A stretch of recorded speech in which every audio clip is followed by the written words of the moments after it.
Good evening, everyone. I'm Katie Bethel, and I'm the Executive Director of Move On. Move On is one of the largest progressive advocacy organizations in the country. We're a force of millions with members in every congressional district in America. And on behalf of our members and our co-hosts, the Midas Touch Network, it is my privilege to welcome you to the People's State of the Union.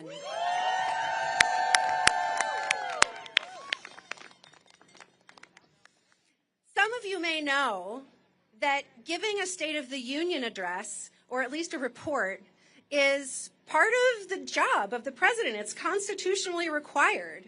So in a great shift, Donald Trump is following the law tonight.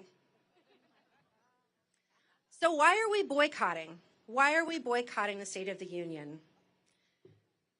We're boycotting because we know that Donald Trump's State of the Union will bear no resemblance to what's actually happening in this country today. He will lie, distort, and ignore the real stories. He's not going to talk about the killings of innocent people. He's not going to talk about the thousands of people who are afraid every day because of ICE roaming their streets. He's not going to talk about the victims of Jeffrey Epstein. And he will not talk about the millions of people who've lost their health care on his watch. But Move On members, the millions of people who've been protesting at No King's protests, the American people, we know the true state of our union. We've seen it and we're living it, and it is not normal. We have asked our leaders this last year, don't treat this like business as usual. Fight for us. Folks, tonight we're coming out swinging. And we're making history with the largest organized boycott of any State of the Union ever. Behind me on this stage are members of Congress and their guests who have all personally experienced the harms of the Trump administration. They represent millions more. They represent all of us. I want to personally thank our members of Congress here tonight for your act of defiance, for breaking a norm to stand up for our values. And I want to thank our special guests who you're going to hear from tonight for your courage. You represent the best of America, and you make us all want to be brave. This moment is only possible because of people's bravery. The first boycott of the State of the Union was conducted by the founders of the Congressional Black Caucus during the Nixon administration. We honor their example. We honor the millions of patriots who've turned out over the last year in marches across this country. And we honor every person who's showed up, who's risked something, who's cared for a neighbor, even when it was safer to do nothing. That courage led the way to this moment, but we have to make sure that the road doesn't stop here. We need you, everybody joining us here on the Capitol Mall tonight, and everybody watching online. Come to the March 28th No Kings protest and stand up for this country. Before I introduce our hosts for tonight, I just want to give a special thanks to all of the people behind the scenes who helped to make tonight happen. Move On staff, the staff who serve our congressional representatives and senators here tonight, our partners. Thank you so much. This is no small task to put on a historic event to fight for our country. Thank you. And now I'd like to introduce you to our hosts, independent journalists Joy Reid and Katie Fang. And while they come to the stage, I want to thank you for being here. I want to thank you for being brave, and I want to thank you for being a part of building the America we can all be proud of. Thank you.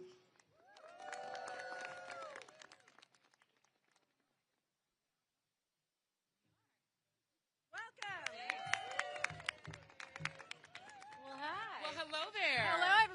Good evening, everyone. Are you guys excited to be here? Let's hear it. And not in there? That's right.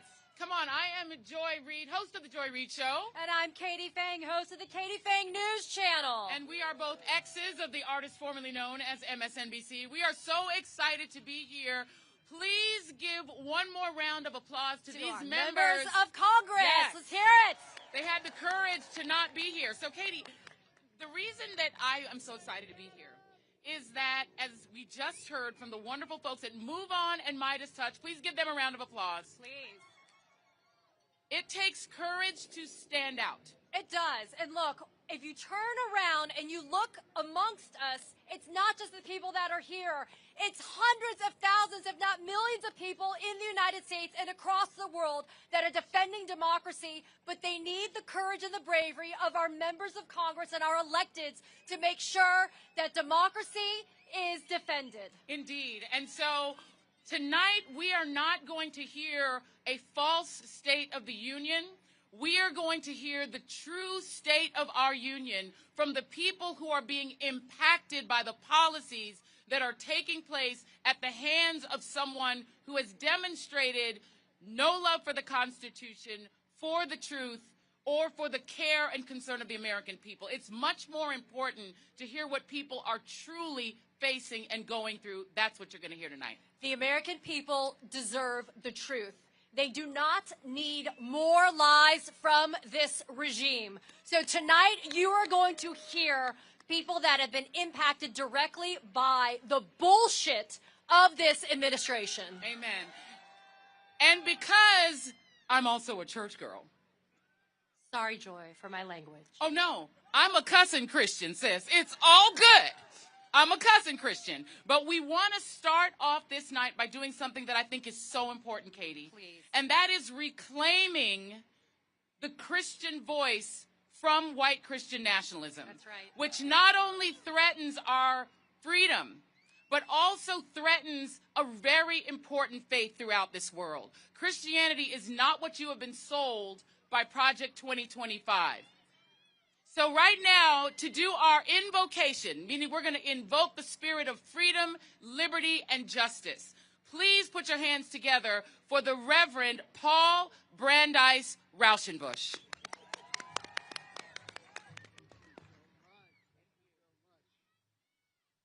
Thank you, Joy and Katie.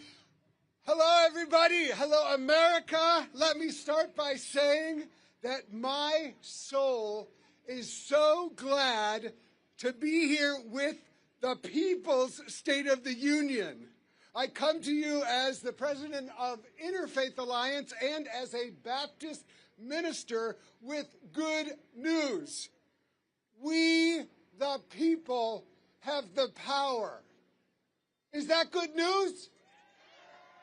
All across America, people of diverse faiths and beliefs are showing up, are speaking out, and are proving that love for our neighbors and commitment to our democracy will prevail against the cruelty, immorality, and authoritarianism of this administration. Let me speak plainly as an American and as a Baptist minister.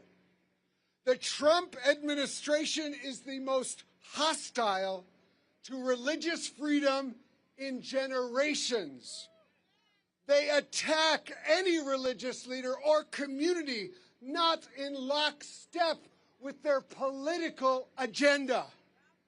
The White House, the Pentagon, the Department of Justice, and ICE have weaponized religion for their white Christian nationalist crusade, which attempts to define who is a true American, conveniently made in their own image, and relegate all the rest of us to second-class status.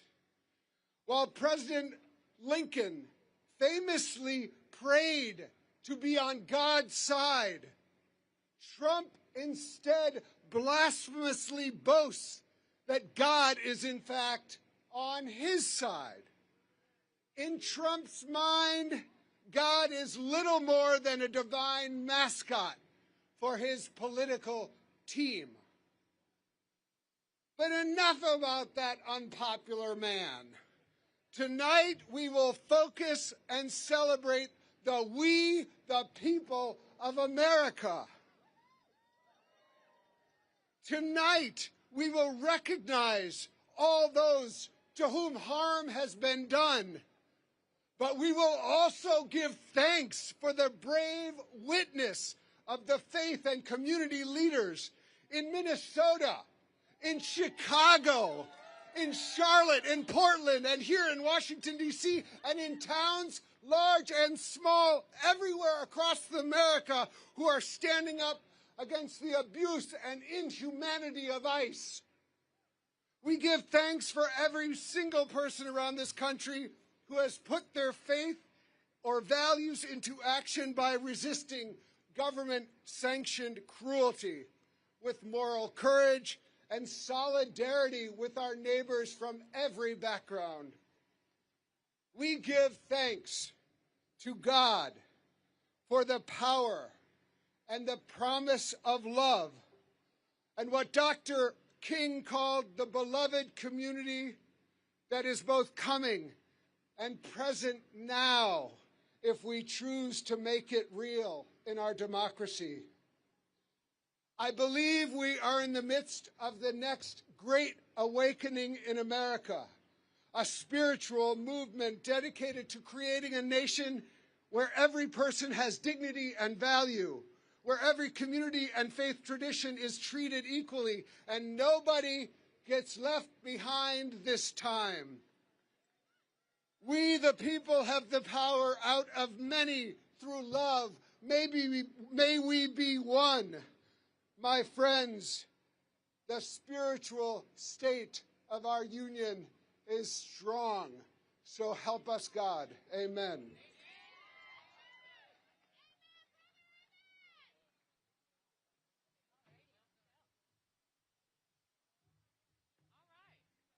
Now, y'all should be well in the spirit at this point. Is everybody in the spirit?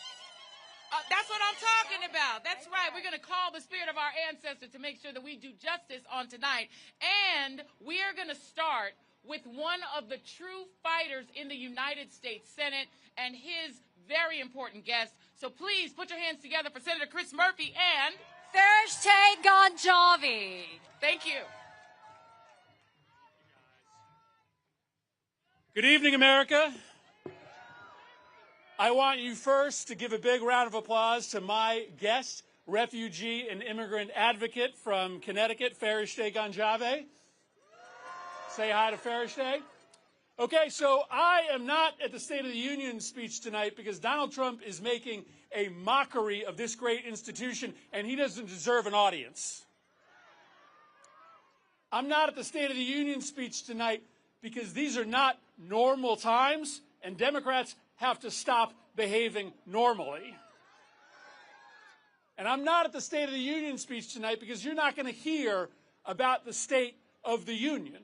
You are going to hear lie after lie. You are going to hear attack after attack. You are going to see grandstanding. The true State of the Union is this. This union is in crisis right now. Our cities are under attack by lawless law enforcement. Our democracy is wilting under ceaseless attack from a president who wants to be a despot. Millions of Americans are losing their health care because the president has chosen corruption to pad the pockets of his billionaire friends instead of helping average Americans. You're not going to hear any of that in that speech tonight. But by being here for the People's State of the Union, you are going to hear the real story of America, a story of an America that is under siege, but a story of America that is not going to take it, that is going to fight back, and is going to reclaim this country for everything that is good and right about the United States of America.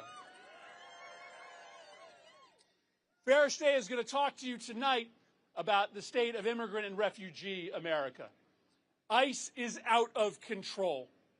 It is disappearing legal immigrants. It is tear gassing elementary schools. It is murdering American citizens. Right now, as you know, the Department of Homeland Security is shut down. And I just want to be very clear with you about my position, and I think the position of many others who will stand on this stage tonight. Not one more dime for the Department of Homeland Security until they start following the law in this country. Vertex came to this country over a decade ago, coming to the United States from a refugee camp. She told me just off stage that this is the moment. This is the reason that she came here to the United States, to speak truth to power, to explain the trials and tribulations that every immigrant, that every refugee goes through to get here, and to press this country to... Get the border! I stuck in the border. Go Trump! Go Trump! Hey, Murphy, right, you're a scumbag. Thanks, man. Thanks, buddy. Listen, guys. Vertex is here to lift us up to a common purpose and to a common goal, to understand that the best of America lies in how we treat those who have arrived to this country fleeing terror and torture and desperation. We have work to do, guys. We have a mission that we need to complete. And I want you to welcome to the podium my friend, Vertex Gonçalves.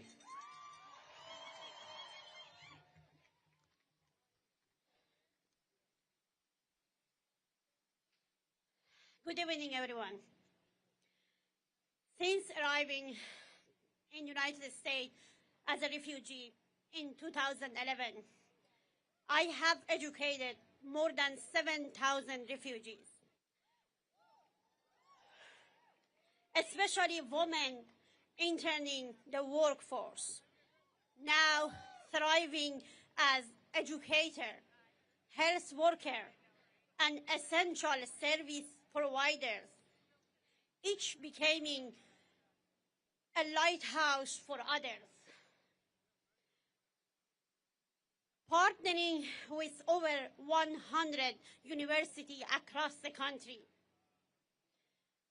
and help young students launch career in embassies, public services, leadership programs, and enter to the top medical and law schools. For years, I advocated for immigration rights. I founded Elena's Light, an organization to support families in Connecticut. And I'm proud of work over the years that we did. Thank you. I'm here today, now standing next to my favorite senator, Senator Murphy, to speak with the voice I'm so proud of. Since the recent election, my phone has not stopped ringing. Mothers have called me asking if it is safe to go to my child's appointment. Women have asked if they should cancel English classes. Afghan families and many immigrant families are confused about their legal status and afraid to travel for work, even within their own states.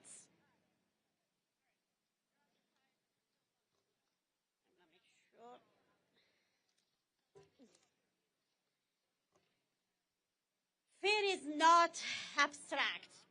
It is in our classrooms. It is in our clinics. It is in our homes. Families feel unstable. We are living in uncertain society these days. Because of this, advocacy in Connecticut has shifted. Organizations on the ground like ours are spending more time on Know Your Rights training.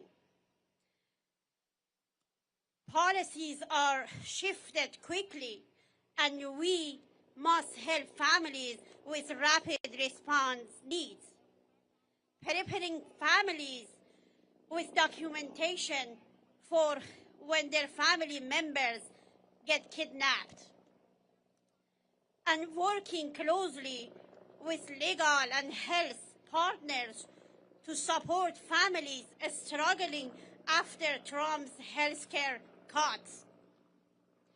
But as hard as we try, we cannot replace health insurance. That our elderly, our children, our people with disability can no longer access. We cannot guarantee safety or peace of mind for the worker who keep our communities running every day. This administration needs to stop separating families. Mothers, kids, and our future generation who will become our caretaker, our lawyers, our teachers, and our politicians. Our community member needs safety and peace of mind to work. Leadership matters at the federal levels. We need real leaders. We need a stable federal support for integration and mental and medical health services. And we need policies rooted in dignity and education. As families can focus on building our shared community and future. When families feel secure, they build. When mothers feel safe, they lead. When children feel stable, they dream. And when we protect our people, we strengthen the entire nation. This is not politics.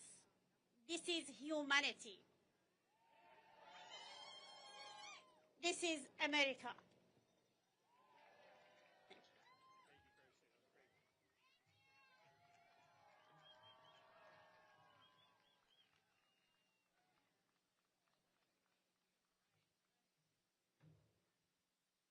All right, everybody. One note, we just want to do sort of one housekeeping note. Attention all MAGA trolls. And with apologies to the pastor who gave the invocation, your bullshit is not welcome here. And to paraphrase one of my favorite actors in the world, Robert De Niro, I'm going to slightly paraphrase him. Fuck y'all. We're here to hear the truth and to hear from impacted people, not to see or hear from you. So go back and pay attention to your orange lying friend. Now, coming to the stage is one of the reasons that we are finally getting some of those files released. Everybody say, release the files. Release the files. Coming to the stage now is Pennsylvania's Fighting 12, Representative Summer Lee. She is one of the main reasons that we're getting some of those files. She's going to be reading a story from Monica Ruiz, the executive director of Casa San Jose, waiting to keep families together and reform our unjust immigration system, all while her family is now being impacted by ICE. Representative Lee.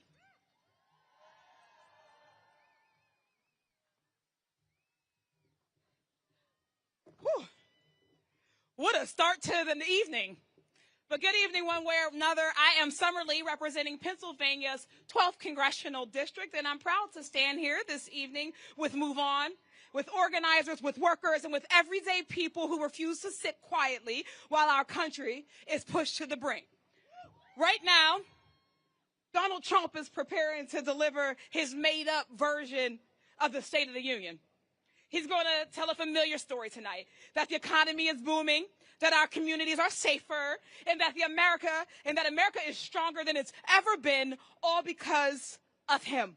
But we know the truth. We're living the truth. We know the fear that our families are facing of being hunted down by ICE. We know our neighbors are working 2 or 3 jobs to make ends meet, that their health care has been gutted and their federal jobs have been eliminated by the thousands. We know our education systems and unions are being targeted because they threaten authoritarian power. And they want us fighting each other so we don't pay attention to what they're stealing from us. And I mean all of us, Democrats and Republicans and independents, young folks and old folks and black folks, whether you're in a red or a blue state, whether you're in rural towns or factory communities, because corruption doesn't check your voter registration before it robs you. While they're terrorizing immigrant communities right now, they're cutting health care.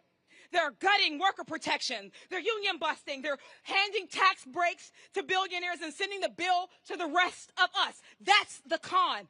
That's the scam. And working people are done falling for it. Tonight, I was supposed to be joined by my good friend and neighbor, Monica Ruiz. Monica is a mother, a community organizer, and a powerful advocate for immigrants' rights. She was ready to bring that fight from Pittsburgh to D.C. to remind folks who and what she has been fighting for relentlessly. But right now, Monica's family is in crisis as it's being targeted by ICE. Her son-in-law, Victor, was followed by agents unprompted after he dropped his brother off at work. They pulled him over without cause. There was no traffic violation, no expired tag, just a man who looked brown enough to be dragged to one of the worst detention centers in the country. Meanwhile, just the other day, Monica's daughter, Adriana, just gave birth to a baby girl who is yet to meet her father because he's been locked up by this lawless agency. Victor has been in the country for 18 years. 18 years of working to build a life for himself, his loved ones, and now his new family. That is the real state of our union, where families are being torn apart and traumatized, where corporations get more say in our democracy than the people we elect, where the government would rather protect powerful people in the Epstein files than the women and the girls who were sexually abused.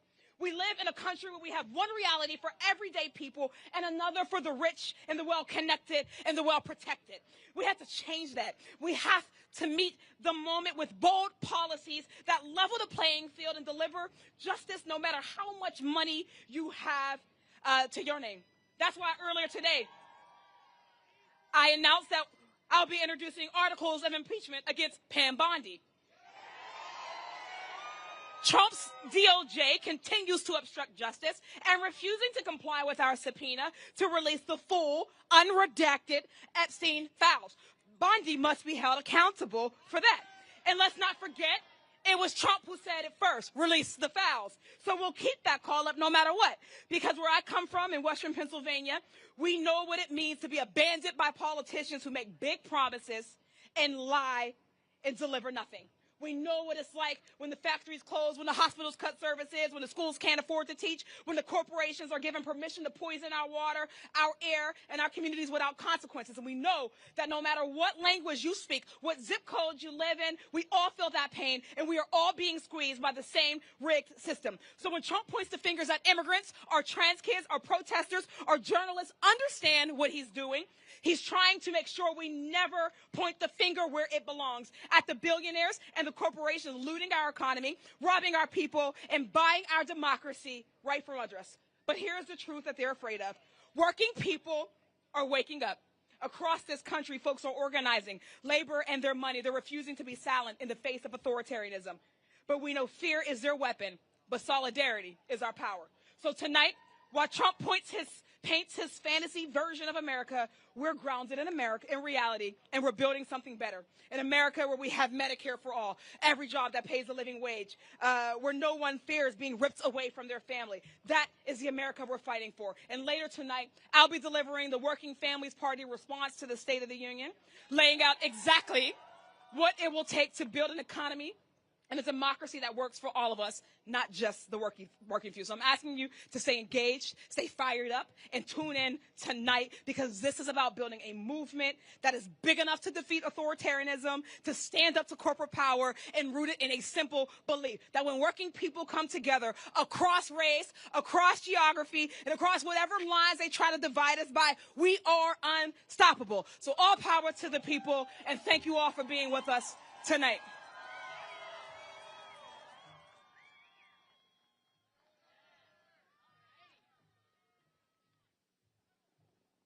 Well, hell yeah, that's how we do it. Coming up next, a man who doesn't suffer fools from the great state of Arizona. We've got Senator Ruben Gallego. He's going to be talking about a man by the name of Steve Gomez.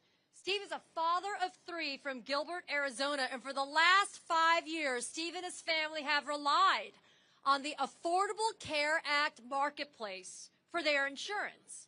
But let me be clear. Because of Republicans and Donald Trump's big bullshit bill, now Steve has to decide what he's going to cut to be able to afford health care for his child. Senator Ruben Gallego.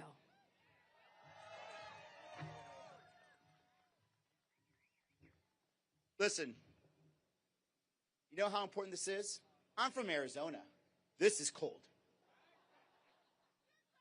But let's be clear what's happening there. They want to call that the State of the Union. It is a state of denial.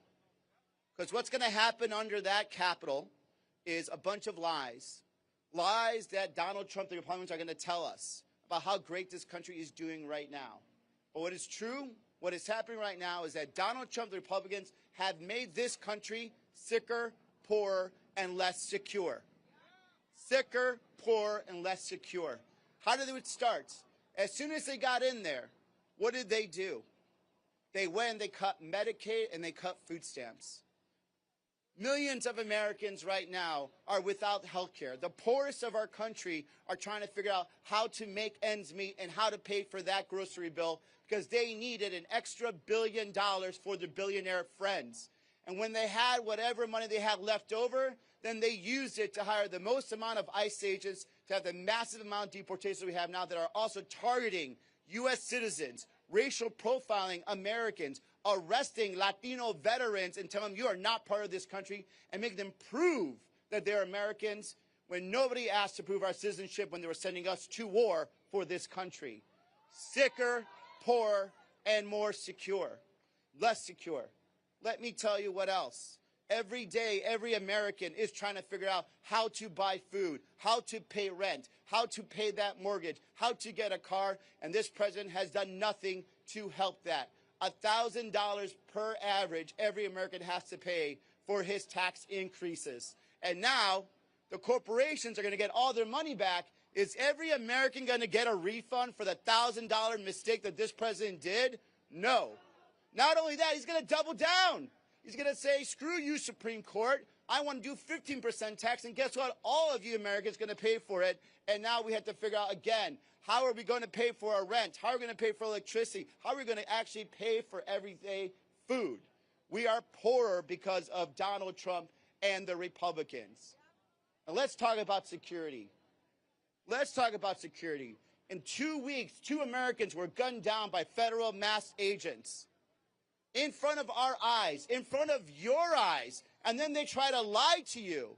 You saw it with your own eyes. 2 Americans expressing their First Amendment rights, and they said to you that they deserve to die. 2 Americans.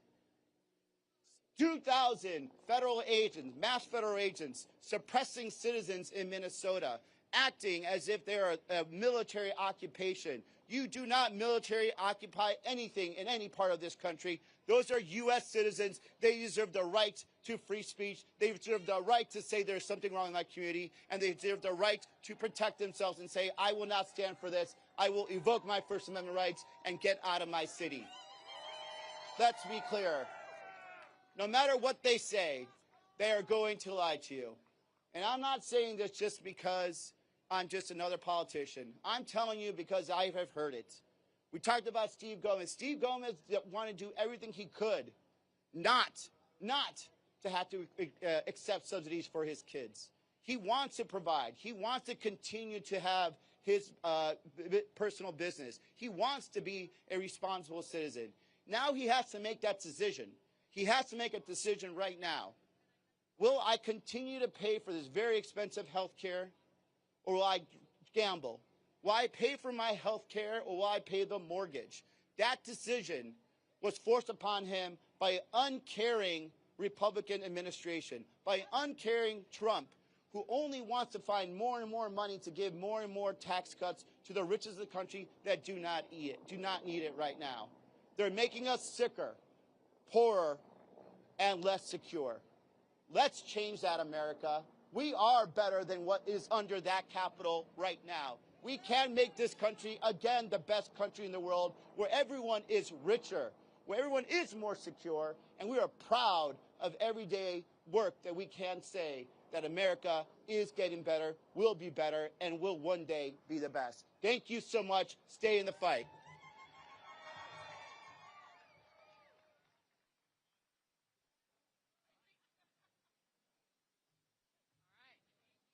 All right, y'all okay? You doing all right? How many of you remember Kilmar Abrego Garcia? How many of you guys remember Kilmar? Wave your hand if you remember. Well, coming to the stage is the man who had the courage, the cojones, to go and find him at CCOT. And, oh, look at that. My fans are back. What I always say is, you know who I am, and I don't know who you are. That means you're a fan, you're a fan, you're a fan, you're a fan. Go ahead and keep on standing me.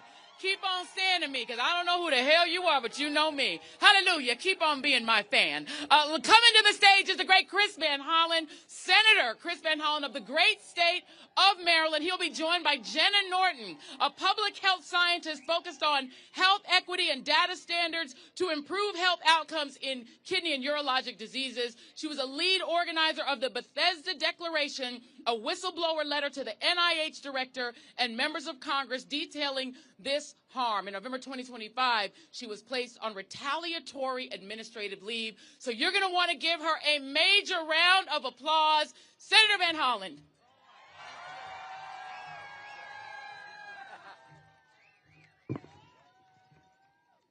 Hello, American patriots all. We are gathered here in this place because we love our country. And we know that our democracy is not on automatic pilot. And we know that we, the people, must mobilize to save it. Are you out here to save our democracy? And you're going to hear from a moment from my guest, who is a research scientist at NIH, who was able to stand up and speak truth to power, and you're going to hear her tonight tell that story. Thank you for being here, Dr. Norton. Now, we know the state of our union. We know it is under attack from a lawless president who is shredding our Constitution and who is attacking our democracy. A president whose private ICE army executes Americans and then calls the victims domestic terrorists. That is what Donald Trump and his administration said. We are here because we know our country is being robbed by the most corrupt president in American history, who's exploiting the Oval Office to enrich himself, his families, and his billionaire buddies. A president who continues to hide portions of the Epstein files from both the survivors and the American people. When are they going to release the files? A president who wants to erase our history. Are we going to let him erase America's history? A president who promised that on day one he would bring down the costs. But instead, ever since he was sworn in, we've seen prices and costs go up on the American people, even as he refuses to extend tax cuts, tax credits that help people afford their health care. We have a president who seeks not to build a more perfect union, but one who wants to tear it down. And a president who said he would stop wars, but instead is responsible for war crimes and, as we speak, is threatening more wars. We need to stop him. We are gathered here because we know that we cannot pretend that any of this is normal, and that we will not and must not pretend that this is business as usual.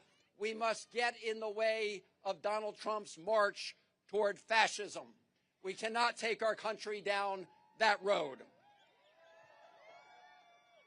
And what Donald Trump wants to do is what we know all bullies do, all dictators do. He wants to intimidate all of us. He wants us to sit obediently and quietly while he lies and lies and lies to the American people. In other words, he wants us to shut up and sit down. So I have a question for all of you patriots. Are you going to shut up? Hell no. Are you going to sit down? Hell no. We're not going to stand down.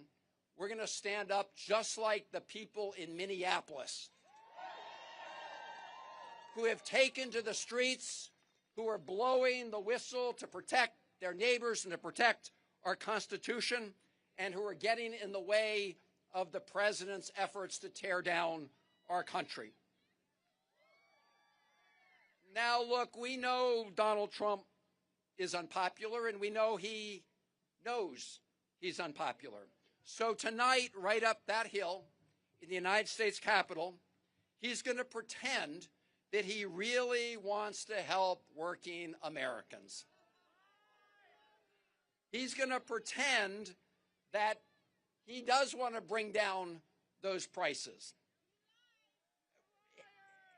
And we know that that is not what he wants, because just a few weeks ago, when we talked about the affordability crisis, he said that was a big hoax. Do you remember? He said that was a hoax. Well, it's real. And we all need to make sure that we put forward ideas to deal with it. So, in my view, it's not enough that we hold the line against Donald Trump. We must do. But let's face it, we also need to show the American people that we are willing to stand up and fight against big corporate special interests to the benefit of all of the American people. Are we going to do that together? Because we need to make sure that we unrig a tax code that right now favors people who make money off of money over people who earn a check through their hard work. Are we going to change that?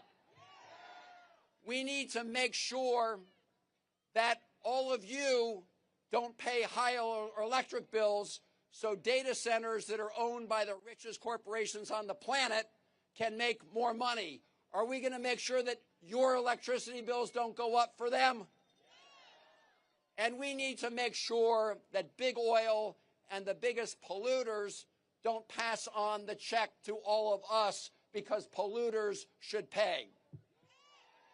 And we need to make sure that big tech doesn't write all the rules, that we write the rules, and we make sure that AI doesn't strip Americans of the dignity of work. Are we going to do that?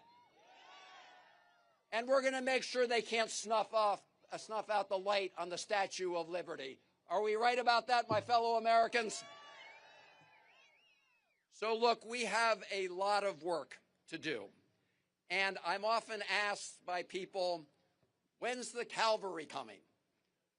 Where are they? And my message to you, and you know this because you're here, is you are the cavalry. You are we the people.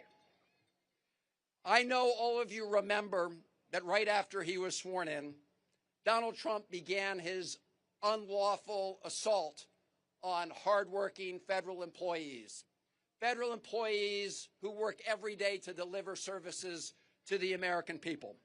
You remember he brought in Elon Musk, who took out his chainsaw not to make government more efficient, but to rig the government in favor of billionaires like him. One of the people who stood up and spoke out was Dr. Jenna Norton, a career public health researcher at the National Institutes of Health. Dr. Norton blew the whistle on the outrageous actions that threaten the health and well-being of the American people. And she has been retaliated against because she was willing to stand up and tell the truth. But here's what we all know. When the history of this moment is written, the politicians and the law firms and the universities and the corporations who appease the bullies will be exposed as the cowards they are. And the people who are standing up to save our democracy, like all of you gathered here today, and people like Dr. Norton, they will be remembered as those who preserved our Constitution and our democracy. So, ladies and gentlemen, please give a warm welcome to Dr. Jenna Norton.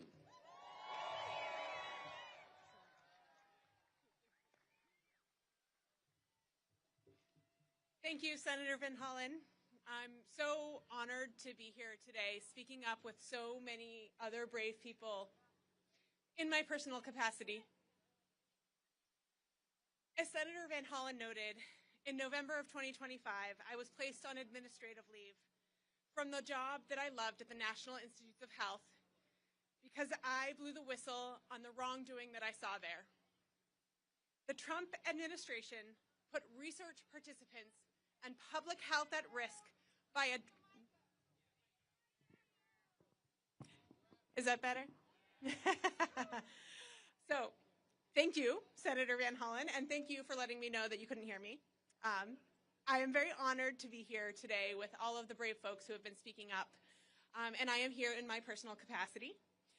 So as Senator Van Hollen noted, I was placed on administrative leave in November of last year because I spoke up about the wrongdoing that I was seeing in a job that I used to love at the National Institutes of Health until it was fundamentally changed. The Trump administration put research participants and public health at risk when they abruptly terminated NIH studies.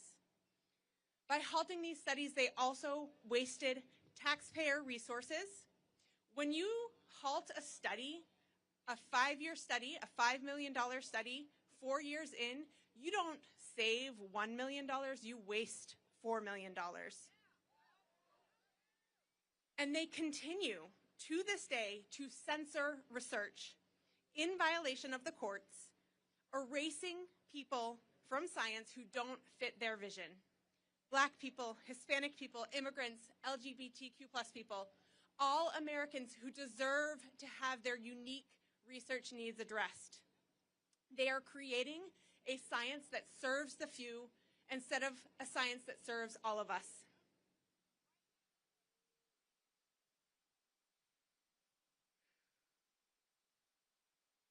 When this began, I knew that speaking up was my right, but I also believed that it was my duty.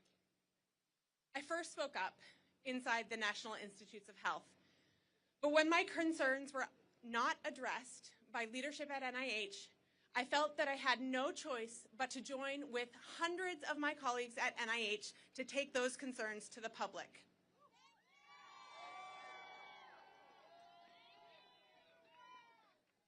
Tonight, you are hearing from those most affected by the Trump administration. But civil servants like me are not the only ones affected. The lawlessness at the National Institutes of Health affects all of us.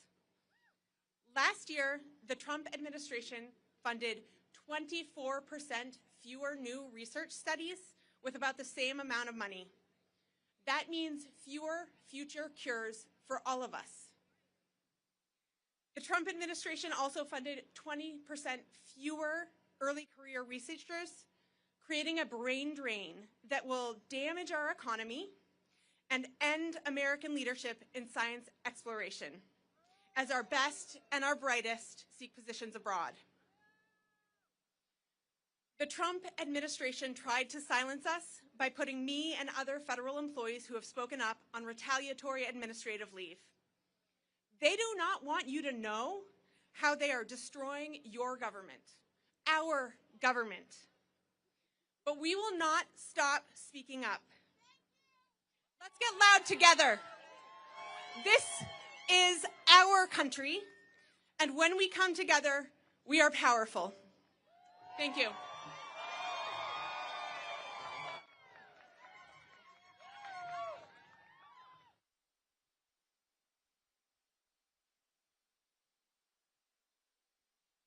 That's exactly what we need to be hearing tonight. Coming up next, we have a congressman from the state of Texas who's the chair of the Democratic Congressional Progressive Caucus. These days, people look at the word progressive and they think it means something, but it's not. What it is every basic human thing that we all deserve, we should get it. That means affordable health care. That means due process. That means basic human civil rights. Congressman Greg Casar from the state of Texas is here with a woman by the name of Jill Cordick. Jill is a retiree from last year. Her premiums used to be $75 a month, courtesy of the enhanced premium tax credits. But again, the Republicans and Donald Trump with the big bullshit bill didn't care about those enhanced tax credits and said, we're not giving it to Americans anymore. So now Jill's premiums have increased tenfold this year. So now it costs $800 a month for $9,600 a year for health care. Please welcome Congressman Greg Casar and Jill Cordick. Buenas noches, Washington, D.C. How are we doing tonight? I'm not in the Capitol building tonight because I have a pretty good idea of what's going to happen. For an hour or two or three or four, a man who's made $4 billion off of being president is going to lecture you, the American people, about how good you have it. A man who is building himself a golden ballroom is going to tell you that if you're struggling to get by, that's your fault because he's killing it. A man who flies around in a $400 million palace in the sky is going to tell you how good the economy actually is. He's going to tell us that the State of the Union is strong. Strong for who? Donald Trump and his billionaire donors' bottom line might be strong. The Epstein class certainly is going strong. But the state of our union is about all of us. And everyone but Donald Trump's rich friends know that it's a disaster. Our union is not strong when millions of folks like Jill are seeing their health care premiums go up 2 times, 4 times, 5 times, 10 times higher. Our union is not strong when Americans fear they could be killed or taken by masked agents in our streets. And now the latest news is that Trump is going to talk about in his speech tonight another tax cut for the richest people in this country and for big corporations. 17 million Americans are already paying for Donald Trump's last billionaire tax cut by losing their health care. Do we need another one? Read my lips. No new billionaire tax cuts. It's time for them to pay their fair share so that every man, woman, and child in this country can have a job that pays a living wage and affordable child care and health care as a basic human right for every single person. And while we're at it, we should get big money out of politics so that both parties answer to the people and not to the billionaires. Not another cent to the billionaire class, not another cent to the Epstein class. We will fight this Trump proposal tonight, tooth and nail, and we will make sure that the Republicans that vote for it lose their jobs. What do y'all say?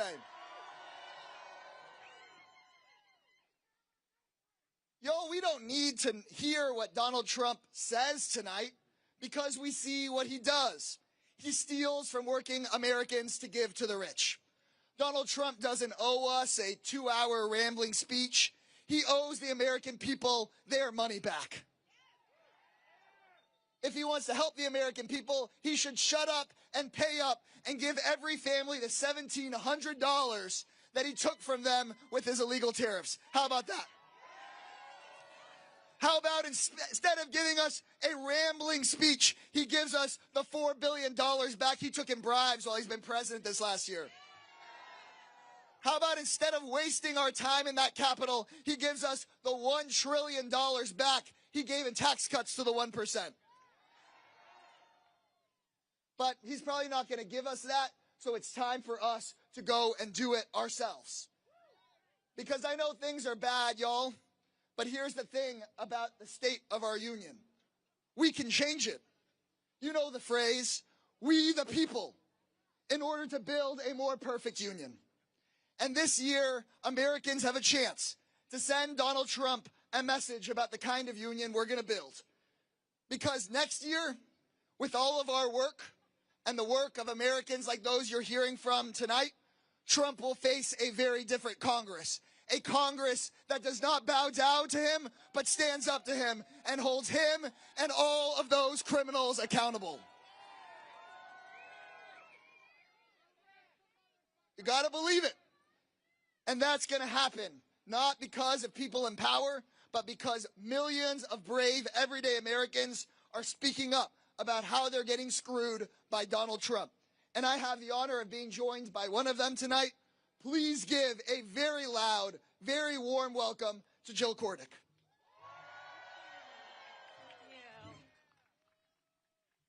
There was someone earlier today or this evening that said they were from Arizona and it was a little cold. I'm from Iowa. This is balmy. So tonight, as President Trump is delivering the State of the Union and obviously bragging about the fantastic economy he's produced, I'd like to take a moment and tell you a little bit about how his economy is affecting me. When I retired, I benefited from the ACA tax credits, as you all have heard, $75 a month, a little over $900 for the year. Then, as a part of Trump's agenda, enthusiastically supported by Representative Marionette Miller Meeks, they voted to shut down the ACA tax credits, a decision that I'm sure she's applauding tonight behind us in the Capitol. And because of that, I now pay just short of $10,000, from $900 to $10,000. Affordability looks very different today. So now I find myself, shopping a little different at the grocery store. I'm in Iowa, so yes, we do layer up and use blankets, all in an attempt not to raise my heat bill. And honestly, I am making choices to defer health care, just all in, great fiscal caution, as I'm looking at least a $10,000 deductible. There are millions of Americans that are affected by the loss of the ACA credits. In Iowa specifically, there are around 100,000. 13,000 have opted not to sign up and be in the marketplace this year. That's 13,000 Iowans trying to navigate the healthcare systems without coverage. This isn't abstract. These are real policy choices, errant policy choices, and they're harming real people like me. And these intentions and the intentions here that these leaders are these guys are supposed to be representing us. Too many syllables here. Yet, and they continue to disappoint us. They've just shown us, the Republicans and Donald Trump, how out of touch they are with real Americans. So when they choose tax breaks for the wealthy over affordability, that dastardly word that Donald doesn't like. Affordability for Americans, they're turning their very back on the people that they are supposed to be representing. So thank you for listening. Thank you for showing up tonight. Thank you, Jill. Let's hear it for Jill. Let's hear it for each of you guys. Thank you guys very much.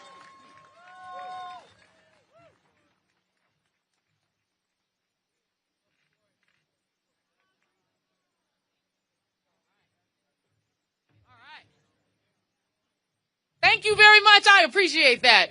Y'all good? Y'all doing good? You doing okay?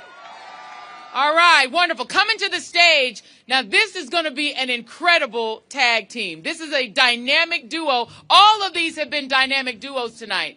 But coming to the stage right now, you are about to get a powerful message about change and hope and possibility. From California's Fighting 42. Yeah. Representative Robert Garcia, and joining Representative Garcia is the Kelly Robinson, Executive Director of Human Rights Campaign. She is the 9th president of HRC and the first Black queer woman to lead the largest LGBTQ plus civil rights organization in the United States. Give it up for Representative Garcia and Kelly Robinson.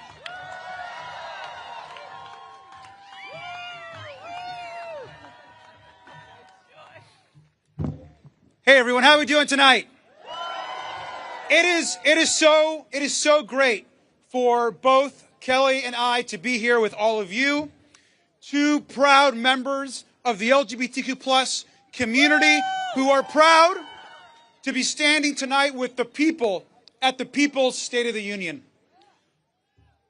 The single most powerful moment tonight is going to be when Donald Trump has to look up at the gallery of the U.S. House and see the survivors of Jeffrey Epstein looking straight back at him, demanding justice, demanding truth, and demanding accountability.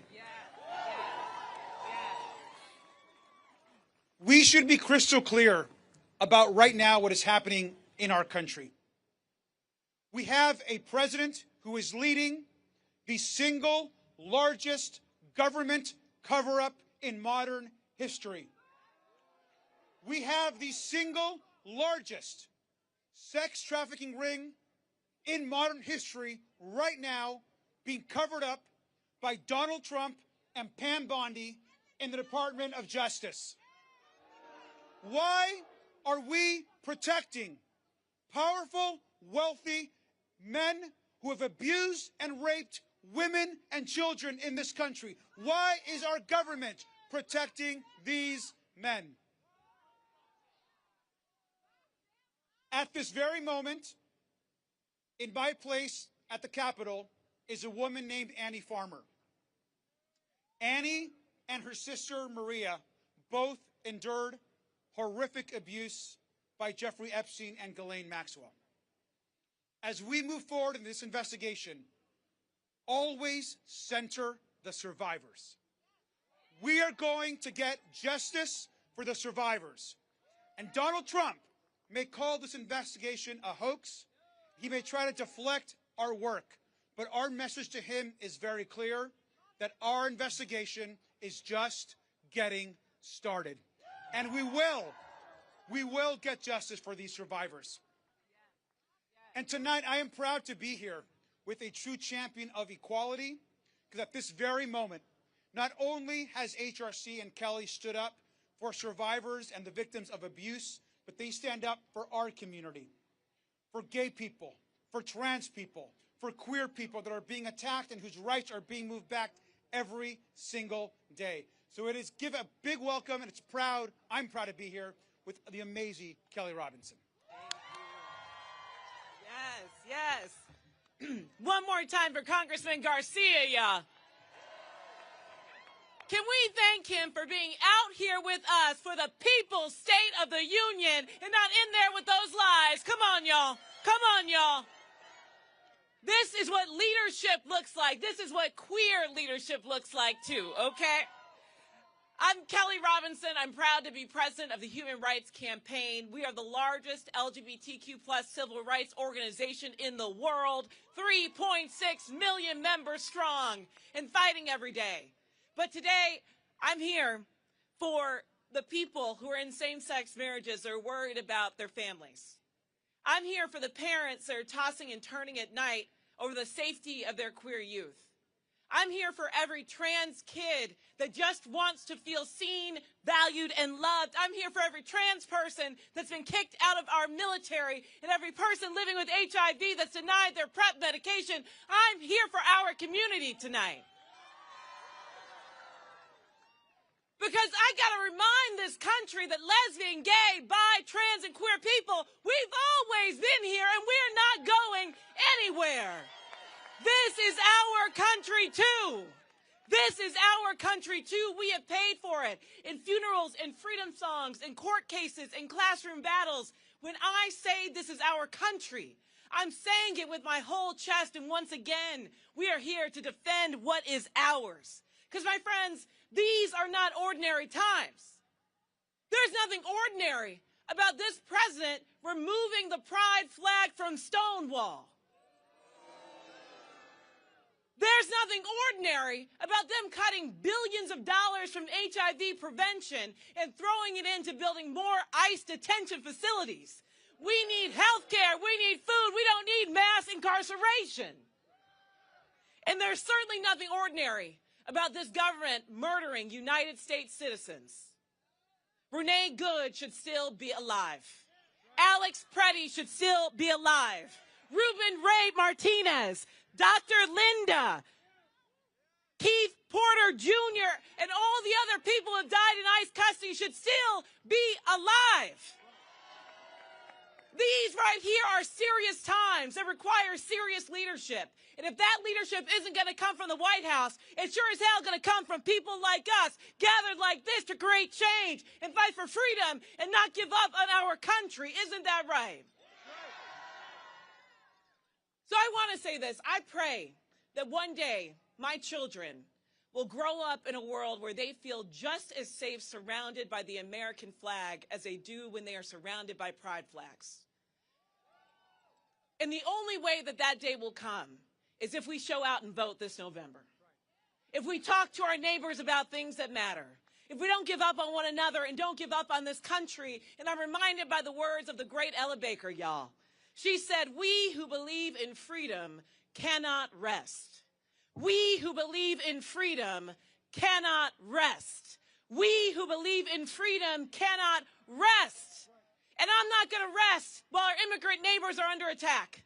I'm not going to rest while they keep coming for our queer and trans youth.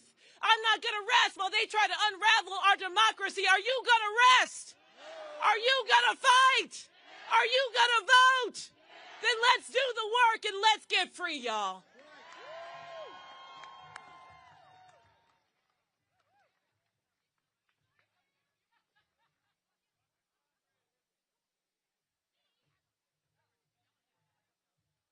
I feel like she needs some walk-off music after that. Damn. So, a DJ. You need a DJ? Alrighty. So, we all know that the convicted felon Donald Trump thought that he could test certain cities to see if they were made of the metal to crumble. One of the cities he's picked was Portland, Oregon. And Portland said, hell no, ICE gotta go. Portland also said, hell no, National Guard is not going to happen here. Federal judges told this administration no. And what did Trump do? He called for their impeachment. He doesn't believe in the rule of law. But Senator Jeff Merkley is here to let us know and to let all of you know that the rule of law is still alive and well. He's joined tonight by Nafisa Faye, Washington County Commissioner who made history as the first immigrant and refugee, the first black and the first Muslim commissioner in that county. She is outspoken because ICE and Trump's secret police are terrorizing our communities. Let's hear it for Senator Merkley and Nafisa Faye. How y'all doing tonight? You know, Kelly Robinson, who just spoke from HRC. How about another hand of applause for her work leading the equality movement? And how about this? How about we pass the Equality Act so discrimination and bigotry is eliminated across the United States of America? Now, if the president was telling the truth tonight, he'd be saying, well, here I am 1 year in, and you know what I've done over the last year?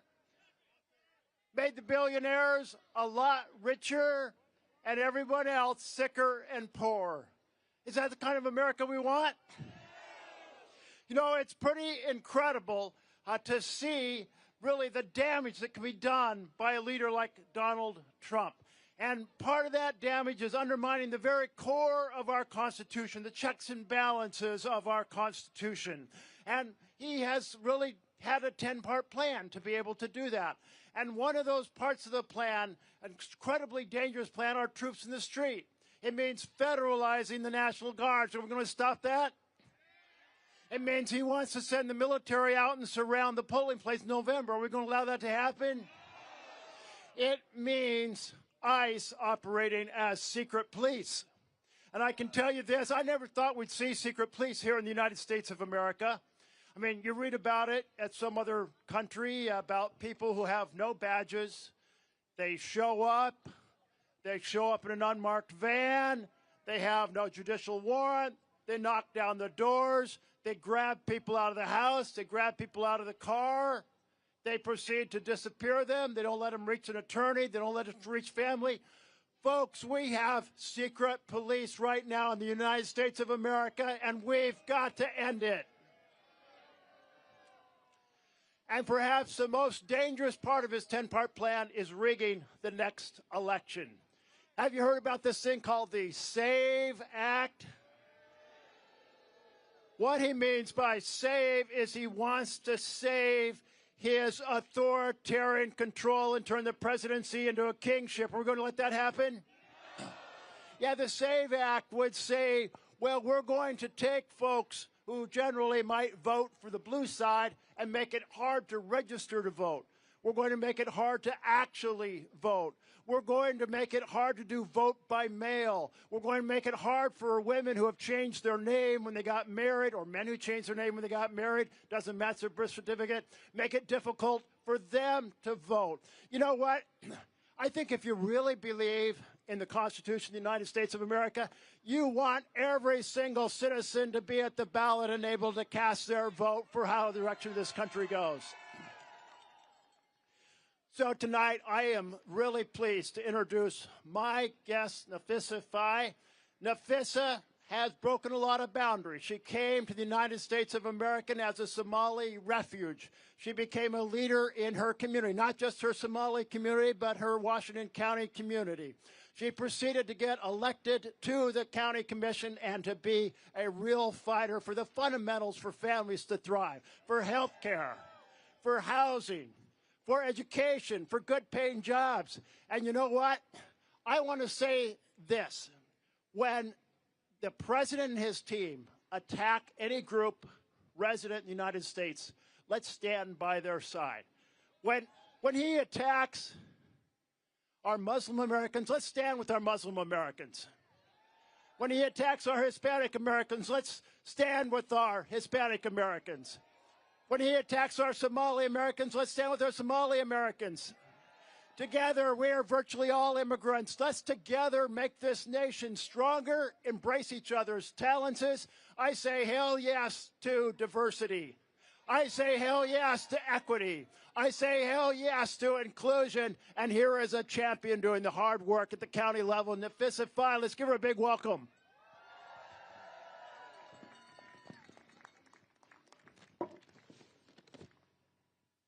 I think the senator started a trend, so I'm just going to hold the mic as well. Hello, everyone. I think the secret is out. I am from Somalia, but don't share that with Donald Trump. My state had enough of him, so. My name is Nafisa Faye, and I serve as a Washington County Commissioner in Washington County, Oregon. I I'm honored to be here in Washington, D.C., because policies passed in D.C. have real consequences for the people I represent back home in Oregon. I want to thank Senator Jeff Merkley for inviting me and for standing with communities in Oregon. In Washington County, residents are directly impacted every day. Man, D.C., I thought Oregon was really cold, but D.C. is super cold. I tell ya. It's been a while since I've been in Somalia, so I should be used to the cold weather, but D.C. is really cold. In Washington County, residents are directly impacted every day by the actions of ICE. But because we have leaders who are willing to listen and act, our residents are also empowered to speak up and even take ICE to court and prevail. How many of you? That's what happened when Victor Cruz, when ICE wrongfully detained him in Oregon. He didn't stay silent.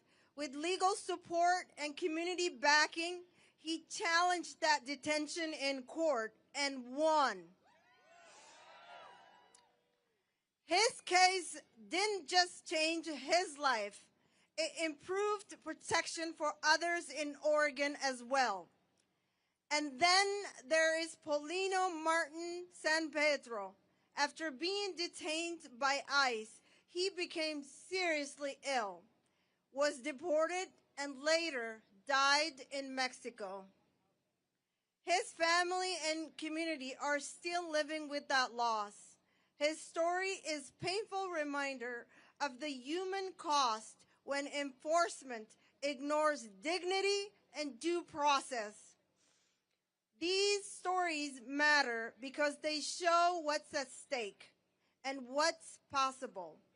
With leaders and leadership like yours, Senator Merkley, residents are empowered to seek justice, and we are called to ensure tragedies like Paulino are never repeated. Thank you for this opportunity and for giving us a voice and for being here today. Thank you. Nafisa, thank you so much. Thank you, Patriots. Let's save our republic. That's our mission. Let's get it done. Thank you so much. Thank you, thank you, thank you. All right, y'all. Thank you. You don't have to miss me. Just go ahead and subscribe at thejoyreadshow.com. No need to miss me at all. Now, we know that the great state of Minnesota has given us really the human image of the carnage of the Epstein class, the ICE domestic terrorism against American people, and the ruthlessness and cruelty of this regime. It's given us the face of Alex Preddy, of Renee Nicole Good, of that sweet little baby in his little blue hat being taken from school, Liam Conejo Ramos. That is the image right now that this regime will have to take into history. But the other image that will go into history is the resilience of Minneapolis, the resilience of the people of Minnesota, the resilience of Ilhan Omar facing somebody trying to rush her on stage and being ready to throw hands. Don't come for her if she has not called you. The resilience and the kindness, the interfaith, interracial kindness and resilience of Minneapolis, of Minnesota will live on into history. And that is a sign of great leadership and great community. So I am so pleased right now to bring you one of the great ladies of the state of Minnesota, their Senator Tina Smith. And she will be joined by Brenda Lewis, who is the superintendent of Fridley Public Schools. She's been working tirelessly to protect Fridley students and their families during the ongoing ICE search in Minnesota. Give them a Minnesota-level round of applause.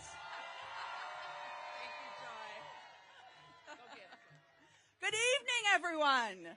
Good evening. Thank you to Move On and to Midas Touch and everyone, but especially thank you to the activists and the organizers that are here today. This is what a pro-democracy movement looks like. Look around.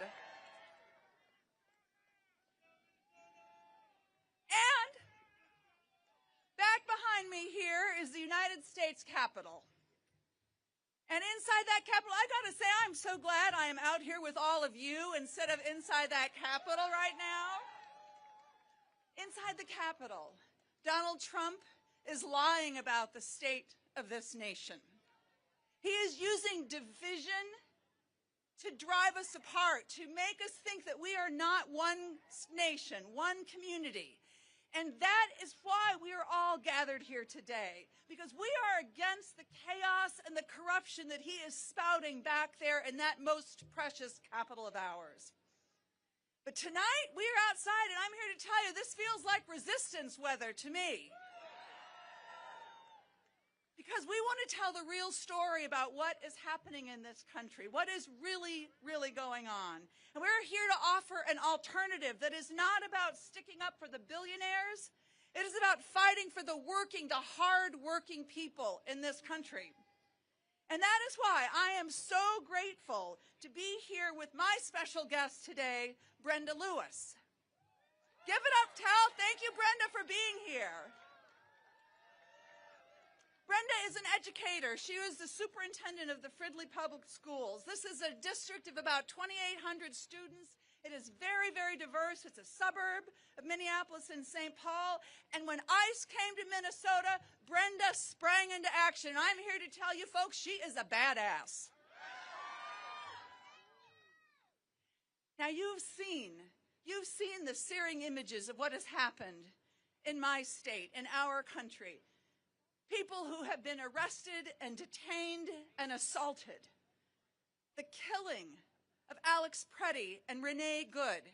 You have seen the searing images of Liam Conejo Ramos and his dad ripped away from their home and sent off to Texas for no reason at all. But I'm here to tell you that what you see in the pictures is what's really happening is so much worse than that. Because once you get past the incredible documentation that is happening by these eyewitness accounts in small towns all across Minnesota, this same thing is happening. Restaurants and people have lost their livelihoods because of this secret police that has attacked our state. Families are torn apart and they will never be put back together again.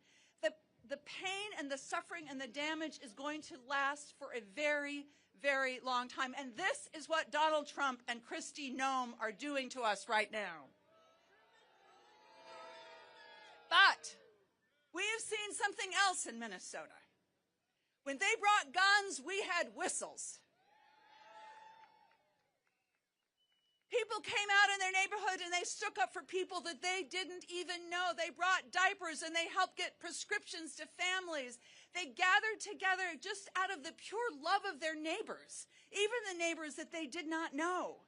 And when ICE came and started circling around schools and terrorizing families, people like Brenda stood up and fought for their kids because she knew that her most important job was to keep those kiddos safe. And so I want you all to thank Brenda for everything that she has done. And I want to invite her up to talk about what it has really been like, in Minnesota. So Brenda, can you tell us what happened? When did you first realize that this was happening with ICE and that you were going to have to spring into action? I first realized this in December when the temporary order was put through on our Somali families, and we were told what's watch our attendance, and our attendance immediately dropped.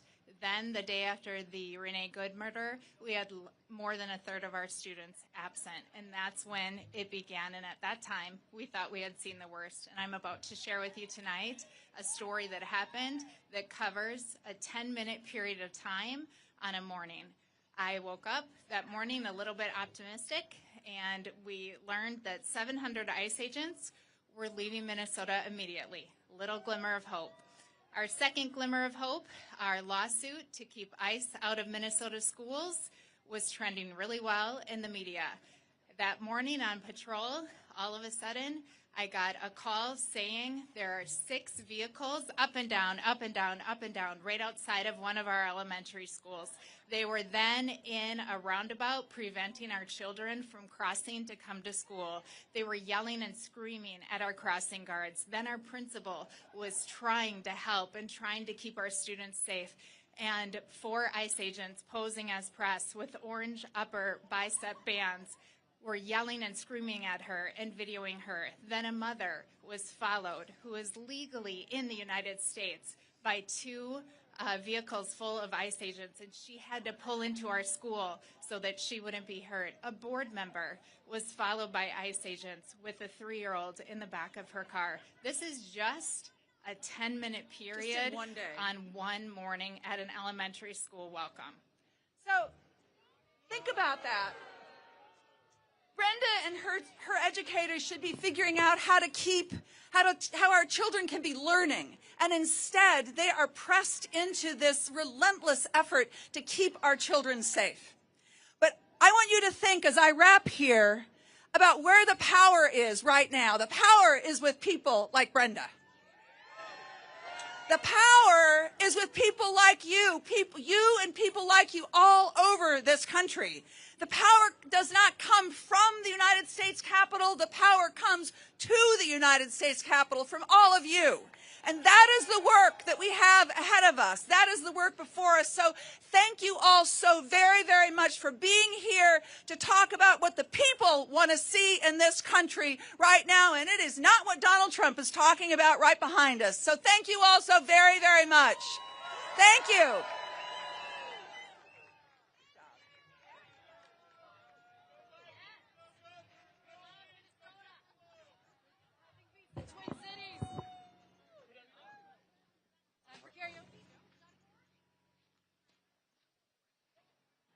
Love you guys too. Alrighty. Love you. Okay. Forget it. I don't know how to do this. So, not everybody gets to be from the amazing place called New Jersey.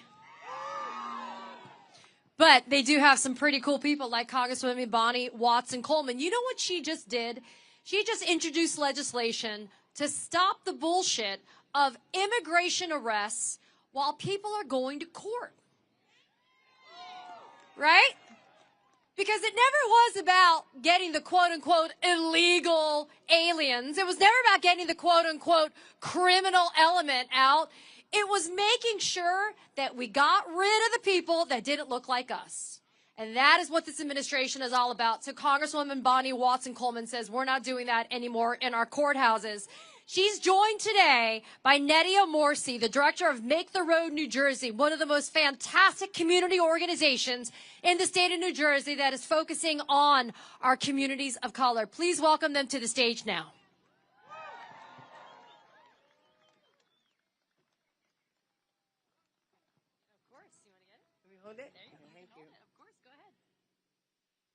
I'm a black woman. I'm here with an Egyptian Peruvian woman. We're America. We belong here. This is our country. This is a government of, by, and for the people, and Minneapolis showed us what happens when the people say no more. I am here because I will not be there listening to lies. Lies about what he thought he did, lies about what he's doing now, and lies about what he's going to promise in the future. We're entitled to safety, security, jobs, housing, and health care. And we demand that anybody that works for the United States government does so constitutionally and legally.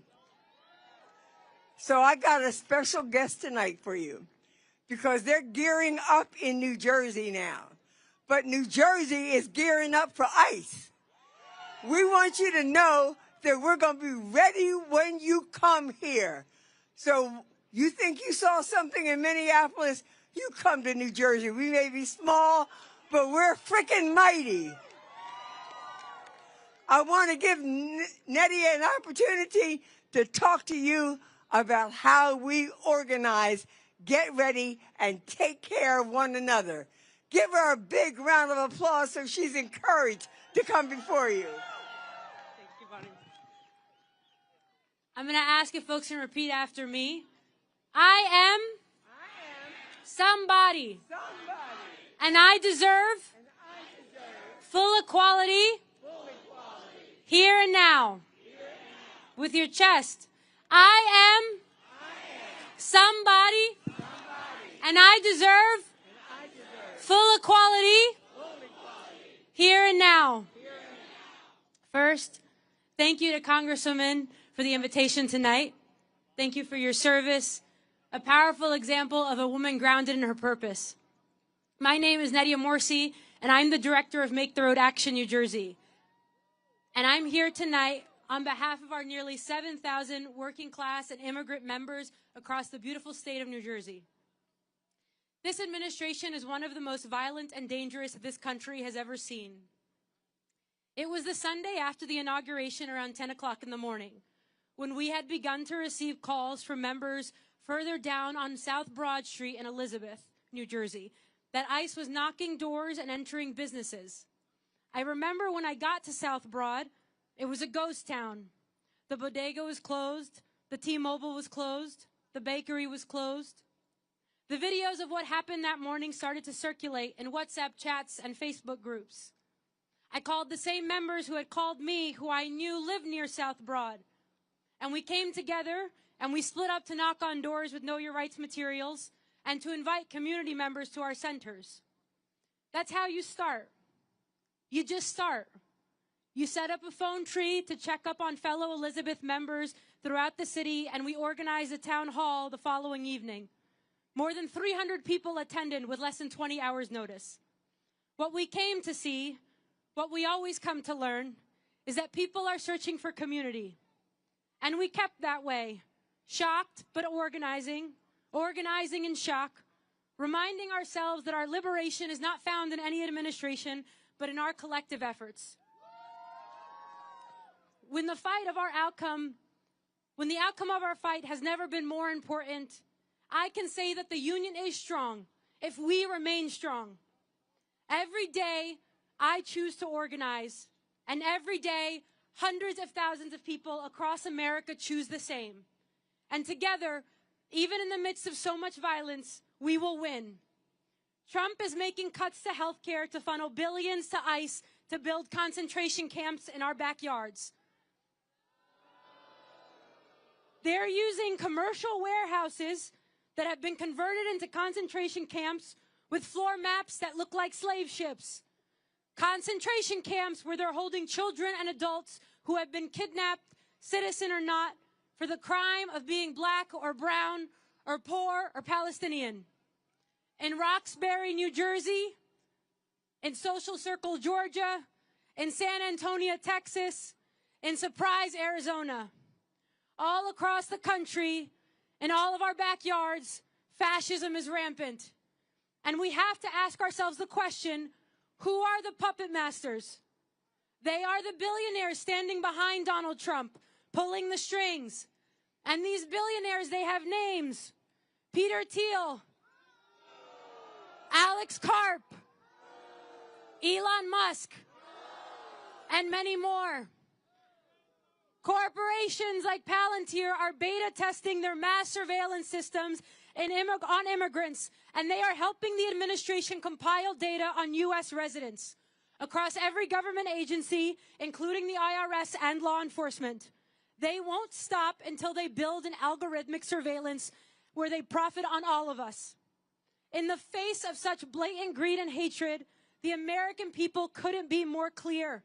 We want an economy that delivers for all of us and a country where we protect our neighbors. From Dilley to Delaney, we are prepared to dismantle ICE. This is not the path we chose to take, but if the only way out is through, then the only way through is together, as one people, fighting for the ones we don't know yet. Presidents can come and go, but we are here to stay. And while we need to defund ICE, we need to deconstruct Homeland Security.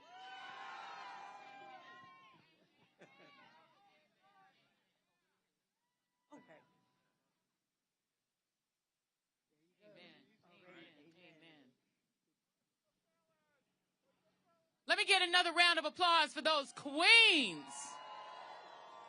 Deconstruct DHS. I think I could get down with that.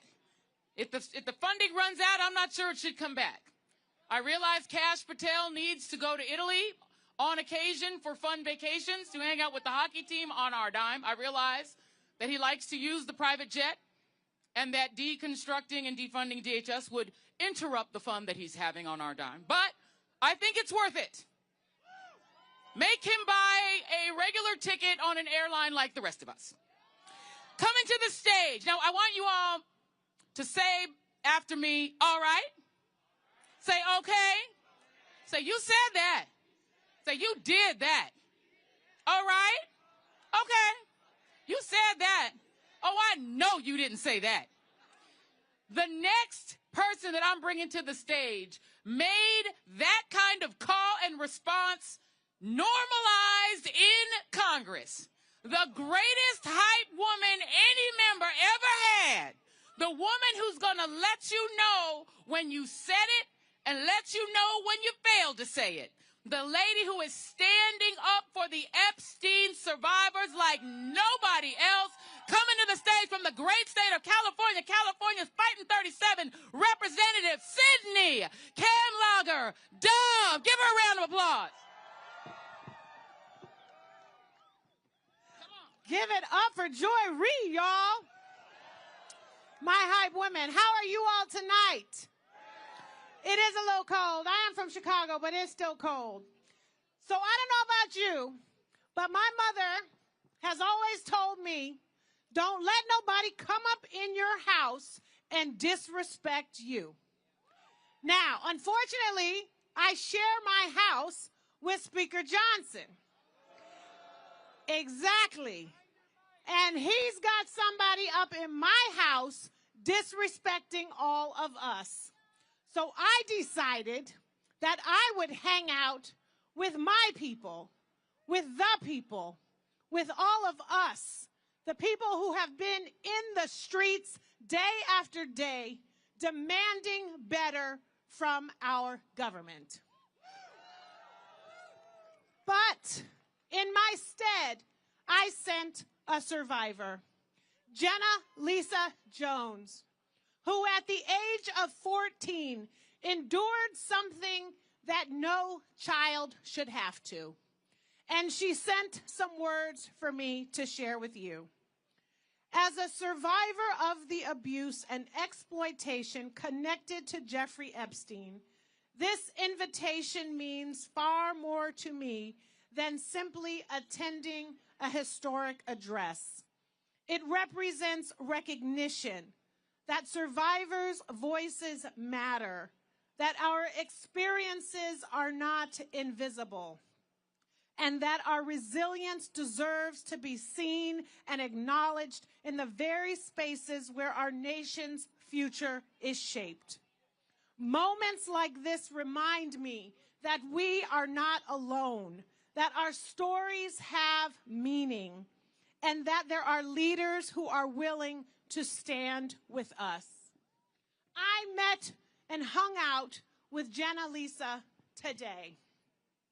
And as I listened to her, I was struck by the extraordinary courage that it takes as a survivor to show up and stand up and look your oppressor in the eye and say, I will not be silenced. But sadly, this is a kind of courage that our president doesn't have.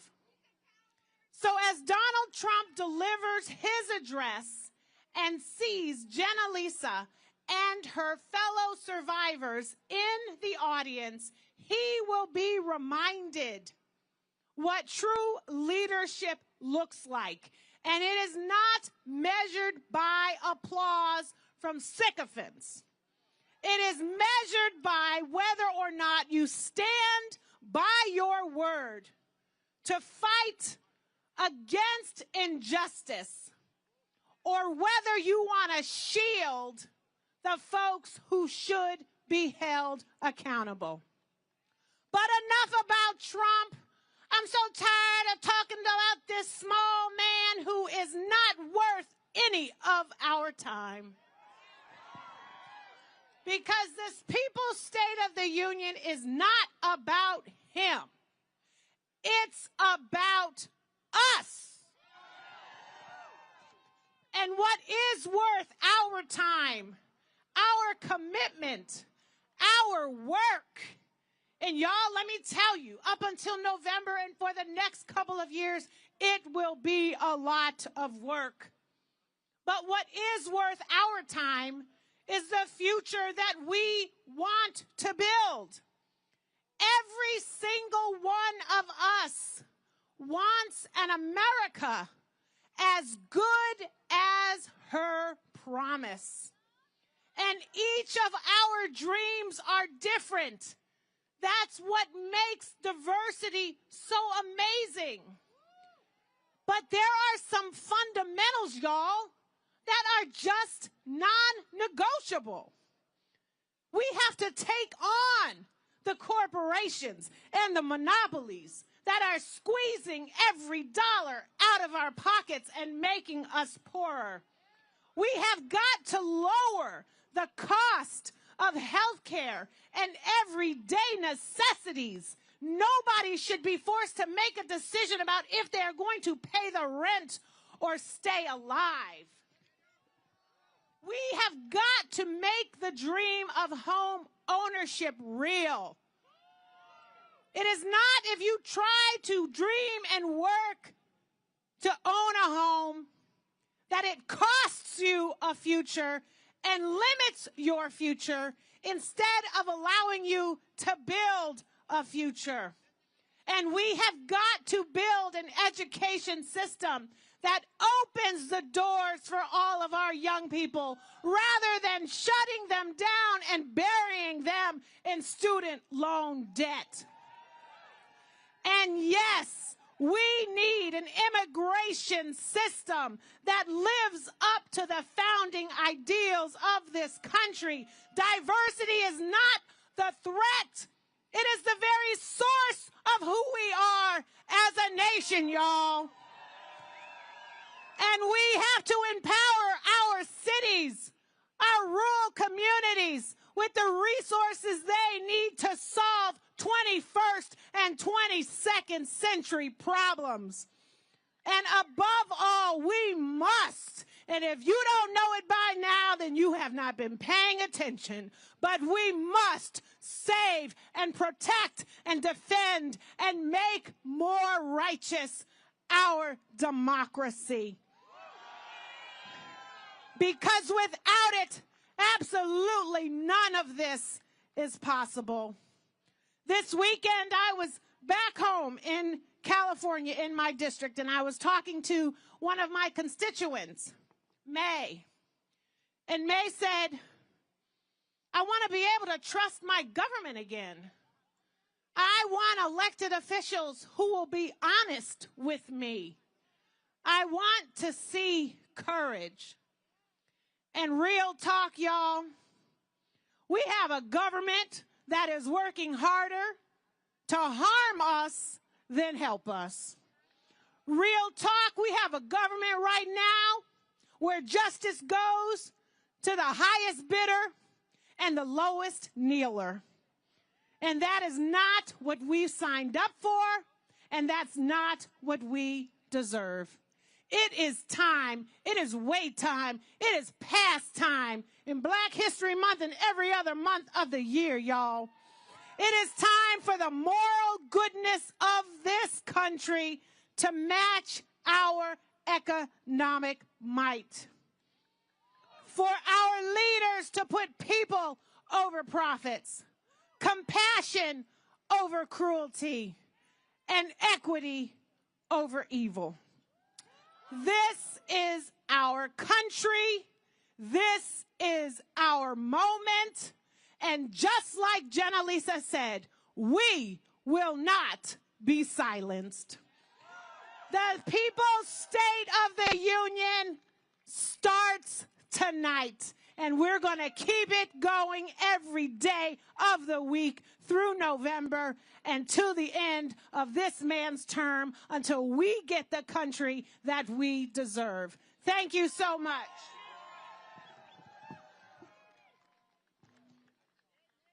Well done, well done. All right, all right, all right, all right. California love. Don't make me crip walk up in here because I'm from that generation. Coming to the stage next from the great state of Massachusetts. How many of y'all want to see the Green New Deal? Okay, we like breathing. We like clean air, right? We like clean water. Green New Deal, we like it. Coming to the stage right now is the champion of the Green New Deal, a man who has fought for justice, for equality, and for a country we can actually breathe in. Give it up for Senator Ed Markey. He is going to be reading a story from Gladys Vega, the president and CEO of La Colaborativa in Chelsea, Massachusetts, which has been providing critical resources and support to Chelsea and the greater Boston region since the year of our Lord 1990 by empowering Latino individuals and families, promoting educational opportunity, advocating for social justice, and fostering economic empowerment. Give it up for Senator Ed Markey. Wow. Joy Reid, what a job she is doing tonight. Just absolutely incredible, Joy. Thank you. Thank you all for being out here this evening. Tonight, I am not in the U.S. Capitol for Donald Trump's State of the Union address. I am here with you at the People's State of the Union because the State of the Union should be a moment of truth, a reckoning with reality, a commitment to the common good. But under Donald Trump, it has become a lies-a-palooza that goes on for hours with him. If he was Pinocchio, his nose would stretch across the entire length of the floor of the Congress this evening. It's one big lie, a made-for-TV spectacle, a bogus sales pitch, and a slap in the face of the millions of Americans who are living through their struggles each and every day. Trump will stand before Congress tonight and say that everything is fine. He will say the economy is the best ever, while working families are drowning under the weight of health care bills and housing costs and food costs and Trump tariff taxes. He will say the system is working and that we need more corporate tax breaks while the billionaire CEO cronies loot this country under the cover of manufactured crisis. He will say the country is safer while immigrant communities live in fear of masked agents ripping parents from their children and innocent people are murdered in our streets at the hands of ICE thugs operating with impunity. This is not a State of the Union address. I will legitimize. So tonight, I stand with you with an urgent message.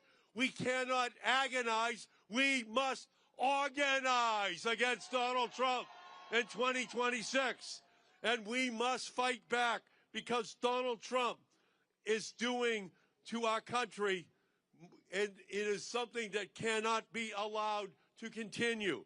Because I will not stand while this administration attacks immigrant families and uses ICE as his own private army to use a paramilitary force that terrorizes entire communities. I will not stand by while they gut our health care system, undermining Medicaid, Medicare, the Affordable Care Act, our education system, our environmental justice funding, and looting all of that money to give tax breaks to millionaires and to billionaires. I will not stand by while they target transgender people, demonizing trans kids, banning them from schools and sports, and trying to erase their very existence from public life.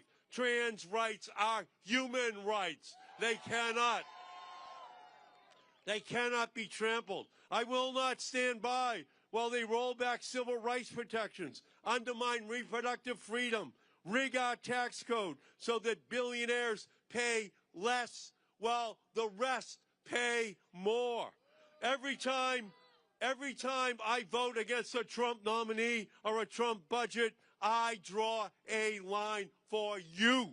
A line between democracy and authoritarianism, a line between justice and cruelty, a line between government that represents we the people and one that glorifies we, the Epstein class. And I will keep drawing that line every single day.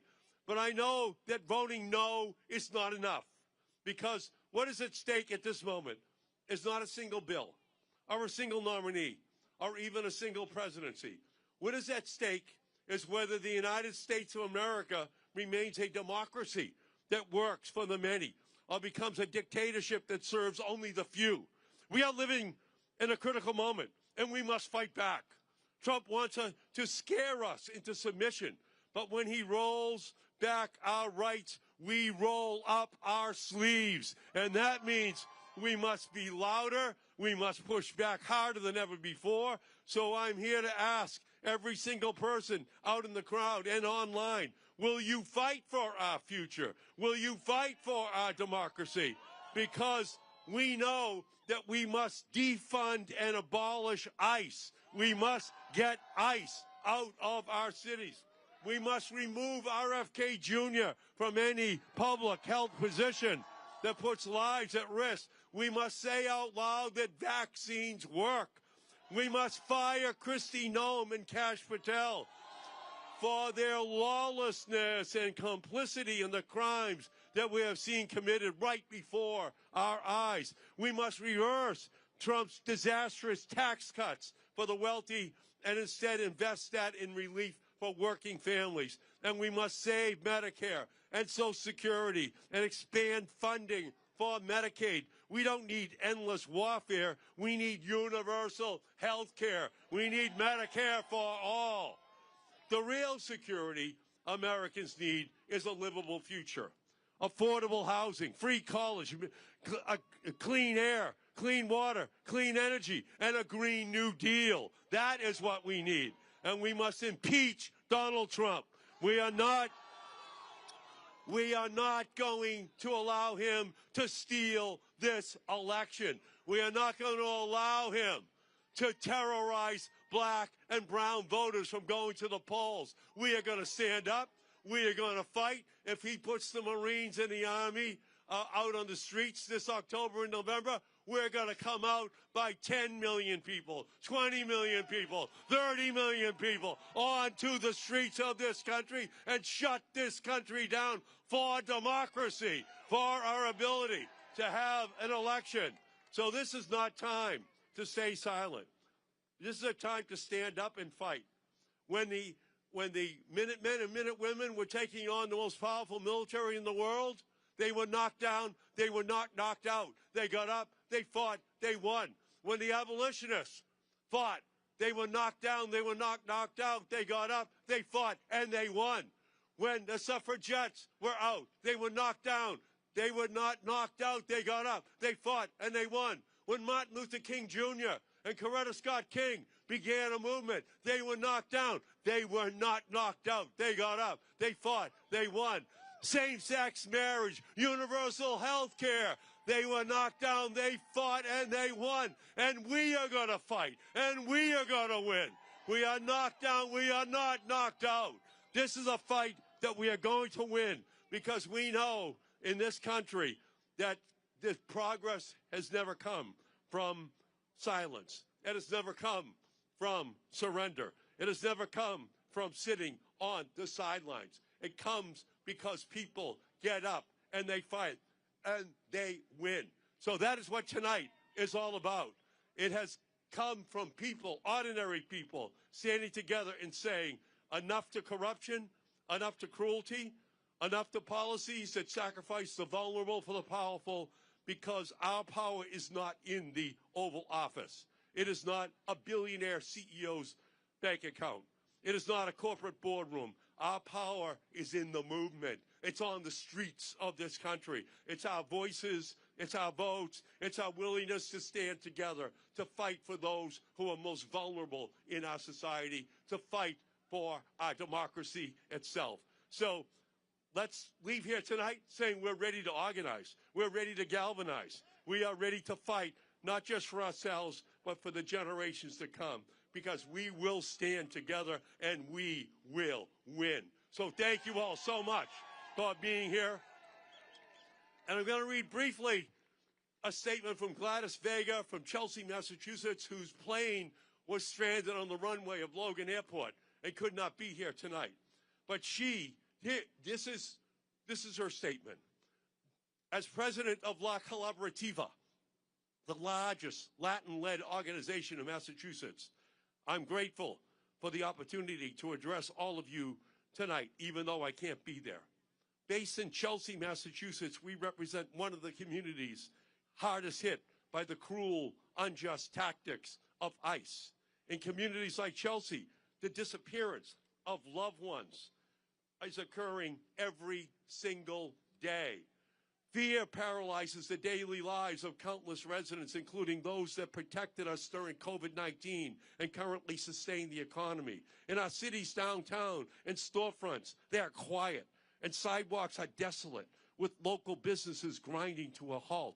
The Chelsea School District reports a major decline in enrollment and widespread absences, resulting in a budget deficit that will deprive children of education for future generations. Housing and infrastructure projects, a priority of Massachusetts, are collapsing, furthering unemployment and hardship. In communities like Chelsea, people are vanishing into thin air. Quiet mornings are punctuated by jarring violence. Students are assaulted by ICE agents sitting outside the high school. Hard-working residents are torn from their vehicles in front of their children. Families hopelessly search for signs of their loved ones who have stopped answering their phones, stopped replying to texts. They frantically call hospitals, scour social media, and come to La Collaborativa. This is the message of Gladys Vega to America tonight. It is that this must stop. This is un-American. It is illegal. It is unconstitutional. And the people are going to rise up and fight for Gladys Vega and all of those poor people who today need to know that the People's State of the Union is the beginning of a long fight that is going to result in the end of Republican control of the House of Representatives and the Senate in the United States of America in 2026. Thank all of you for being out here tonight. Thank you for your willingness to stand and fight. Thank you. Oh, my goodness. Thank you. You're going to get us that tariff money, too, aren't you? Where's my check? I know. Where's my check? That's what the senator's doing. He's going to get us our money. Because otherwise, we don't get shit. Alrighty. So, there's a Shakespeare saying, it's a quote that I have in my social media profile. It says, though she may be little, she be fierce. And that's what we got with Congresswoman Becca Balint from the state of Vermont. She put Pamela Joe in her place and then some just a week ago. And tonight she's joined by a very special guest, Mohsin Madwadi. Now, Mohsin showed up for an immigration appointment, a citizenship appointment, and then was illegally detained for at least 2 weeks. Why? Because he dared to express a position that Donald Trump didn't like. And as we see our free speech, our journalists, our First Amendment under attack, The Trump administration is making one thing clear. It's only what he wants you to think and say, because everything else will result in you being arrested, thrown into detention. But what happens is the rule of law, when we've got judges and the rule of law doing what it's supposed to do, we have justice. Please welcome Congresswoman Becca Balint and Mohsen Mahdawi. Hey, hey, hey! Nice to see you all out here tonight. We could not be more excited to be here with all of you. So I like to refer to myself as that scrappy little dyke from Vermont. But tonight, I'm America's scrappy little dyke. I'm a bare-knuckle brawler with a heart. And that's what we need right now. We need people who are both going to bring the fight, and they're going to do it with an open heart, with compassion for all people living in this country. So thank you for being here tonight. We are going to draw strength from each other. That's why we've come together tonight. Now, I know many people out here are feeling angry, and you're feeling anxious and frustrated. I get it. This administration is trying to break us, but they can't. Because, in the words of June Jordan, we are the ones we've been waiting for. We are the ones. We are the ones we've been waiting for that are going to change the course, are going to turn the tide on this dark, dark time. It's us. It's not that man in the building behind me who spreads division and fear. It's us. It's in our hands. And it is our collective courage that is going to make the difference. So I wanted to be out here tonight with people who are forward-looking, people who understand the stakes, and that we have to stand up for not just our individual rights, but for the rights of everyone across this country. And we must be the light for each other. Don't lose heart. I am in the belly of the beast every day in Congress, and I have not lost heart. I have not lost heart. They will not break us. They will not break us, because we understand that is our collective power. That is much more powerful than any intimidation that this administration will bring to bear. And I wanted to bring my friend Mohsen Mahdawi with me today because he has a powerful story to tell about standing up, not just for his own First Amendment rights, but for all of us.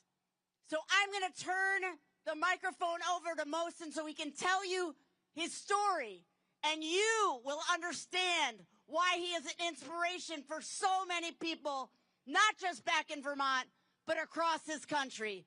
Mohsen, thank you for coming tonight. Please tell your story.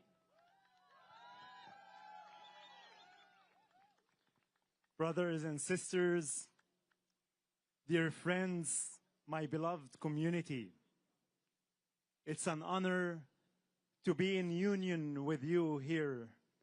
You, the American people, you are the people. It's also my honor as a Palestinian refugee, a descendant of the Nakba survivors, to stand here in solidarity with and to carry the torch for justice and for peace with Congresswoman Becca Balint, who is also a descendant of Holocaust survivors, a Jewish woman. If there is light, this is part of the light. 12 years ago, I came to this country carrying with me not only the experience of living under the Israeli occupation in a refugee camp without freedom, never tasted the freedom or the safety, but also I came carrying with me my inner child, a child that was deeply wounded by trauma. At the age of 8, I buried my brother. At the age of 11, I saw my best friend getting shot and killed in front of my eyes. At the age of 12, I witnessed an Israeli strike that killed several people and shattered them into pieces. I collected their body parts in my own hands, peeling off skin off the wall and collecting fingers off the ground to put it in plastic bags to honor their lives. But I'm not here to talk about the darkness of injustice. I am here to talk about the light of hope and the light of love. And this is something that America has shown me when I came here. In America, and for the first time in my life, not only I've experienced safety and love, but also I found the American people who hosted me, who guided me, who helped me to heal from my inner childhood trauma. In America, I learned that the human being is not the enemy. The enemy is the system that capitalizes on fear, on ignorance, and on segregation. The fear that divides Republicans and Democrats, the people. The fear that divides citizens and immigrants, the people. The fear that creates monsters and creates division in America. And in America, I also learned what MLK has said: injustice anywhere is a threat to justice everywhere. Injustice everywhere is a threat to justice everywhere.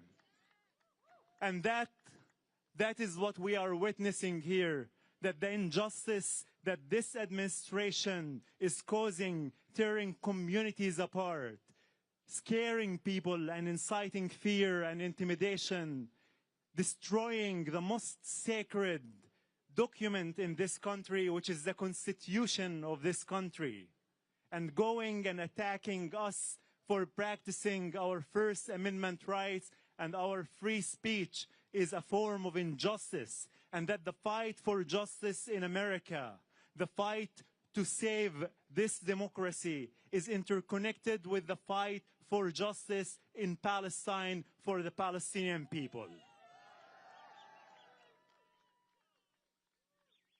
Now, about a year ago, the Trump's administration came after me during my citizenship interview, not for violating any law, but for speaking my truth, the truth from a place of love, from a place of empathy, from a place of compassion, my truth that I don't want to see children in Palestine or Israel or in America or anywhere else to suffer like I've suffered when I was a child. During my citizenship interview, and after they asked me if I'm willing to take the pledge of allegiance to protect and defend this country and to protect the constitution of this country, they were the ones who betrayed it. They detained me and took me out of there, handcuffed, and threw me in a prison. They thought that they will make an example of me and that they would intimidate me. And they were wrong. Because our fight is a just fight. Our fight in America and our fight for Palestinians and our fight elsewhere is a fight for humanity. And if we believe in justice, there is no power that can intimidate us. The tools of this administration is to scare us, to intimidate us, so we can lose sight, so we can lose vision. But if we continue to unite together and work out and connect and fight from a place of love, not a place of fear, they cannot do that. When I was released from my detention after spending 16 days, I came out and I sent a message to the president and his cabinet. And I told them that I will not be intimidated. And if you are feeling like me, unafraid, repeat after me. We the people Say it loud and clear. To President Trump and his cabinet. We are not afraid of you. Because the love that shines in our heart is much brighter and more powerful than the darkness of fear that's blinding you. The people united will never be defeated. The people united will never be defeated. The people united will never be defeated. The people united will never be defeated. Everyone, onward with courage, every single one of us. Strive beyond what you think is possible. Give other people hope and inspiration. It is our collective courage that is going to get us through. Thank you so much for being out tonight.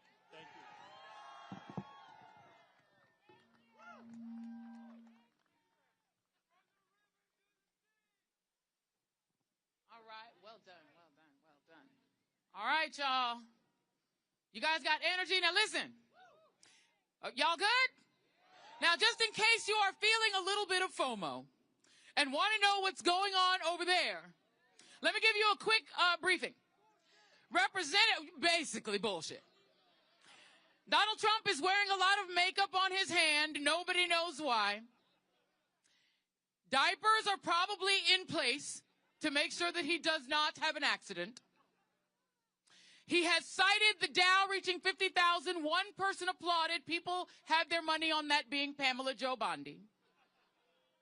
But before he even got a chance to speak, Representative Al Green of the great state of Texas. Now, I am not in favor of people attending that State of the Union bullshit tonight.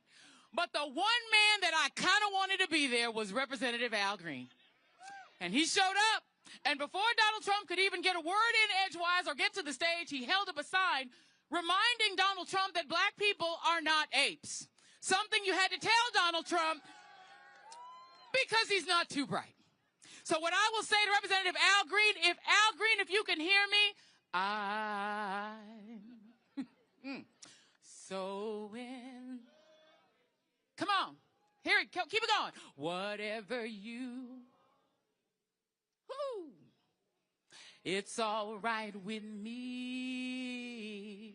Do not demonetize us, YouTube. I know it's a song that's copywritten. Let's now bring to the stage one of the strongest voices for justice from the Progressive Caucus, the emeritus leader of the Progressive Caucus, a sister, a woman that has fought for justice, for equality, for the people from the other Washington State. Please give a healthy round of applause for Representative, and she does embody that word, representative, Pramila Jayapal, and she is going to be, yes, and she is going to be joined by Lauren Hirsch, who is one of the leading legal voices fighting for the Epstein victims. Give them a round of applause. That Joy Reid can sing too. Hey everybody, it is so good to be with you. Thank you for being out here in the cold at the People's State of the Union. I really appreciate Move On organizing this tonight and all the people that are on the live stream across the country, because this matters. It matters that we are out here and that we are not in that chamber. Because when we look at the People's State of the Union, people in Minnesota, in Illinois, in California, Oregon, who have stood up nonviolently and with tremendous risk to their own lives to this authoritarian regime that murders its own citizens in the streets and then lies about it. They are saying, not on our watch. People are saying not on our watch to an illegal and unconstitutional administration that kidnaps and disappears immigrants of every status who call this country home. an immoral administration that incarcerates tens of thousands of immigrants, including children. Children in for-profit jails where 39 people have died in the 1 year that Donald Trump has been in office. We say not on our watch. Working and poor Americans who watch while Donald Trump makes billions for himself and his billionaire buddies using grift and corruption and stealing from the American people, all the while stripping health care and housing from tens of millions of Americans and driving up costs everywhere. Not on our watch. And yes, our trans kids across this country who are sick and tired of being bullied because it's not trans kids driving up your rent. It is the billionaires doing that. We are standing up for our trans kids across the country. And of course, the survivors. The survivors who are showing us exactly what courage and resilience looks like. My official guest for State of the Union is a constituent of mine who is an Epstein survivor, who is in that building right now, showing the strength and the face of courage to be in that building with Donald Trump speaking because they don't want him to not see them. They are demanding that they be seen. Because the survivors of this horrific global sex trafficking ring of Jeffrey Epstein's, the predators and the pedophiles who need to be brought to justice, will be brought to justice because of the courage and the resilience and the voices of these brave survivors. So yes, Donald Trump, we are out here instead of in there because our State of the Union is strong, because the people of this country are strong, and we will not sit down, shut up, move on, or be silenced. We demand that all the predators, the pedophiles, the grifters, the lawless agents, and you, Donald Trump, be brought to justice. It has been the honor of my life to work with real survivors in every single realm that we're talking about tonight. And tonight I have the honor to introduce a woman who has been an indispensable part of our Epstein survivor movement, who has been working with the survivors to demand that the United States hold these predators accountable. Yes, we should lock them up. And to make sure that we prosecute them, that we bring them down, that we hold them accountable, just like we see in the UK and around the world. Tonight, inside the chamber, Donald Trump will have to face those survivors the same damn way that I forced Pam Bondi to face those survivors in the Judiciary Committee. And so please join me in welcoming the amazing, the strategic, the remarkable Lauren Hirsch, who is the co-director of World Without Exploitation. Lauren Hirsch, give it up for her. Well, that is a tough act to follow. I am so honored to be here tonight with you, and especially with you, Representative Jayapal. This is one amazing woman who has stood beside these survivors through thick and thin. And we will make sure that every single file is released. And I know that they're over there making sure that every file is released. And you have exhibited extraordinary leadership. So thank you. For 30 years, Jeffrey Epstein operated one of the largest sex trafficking rings in the world. It was a vast web of powerful men committing horrific acts of violence against women and girls, and it was in plain sight. For decades, our government didn't just look away, but they buried the truth. While survivors were forced to carry unimaginable pain in silence. But this summer, everything changed. In September, Epstein survivors came together and made something unmistakably clear. The days of powerful men operating with impunity are officially over.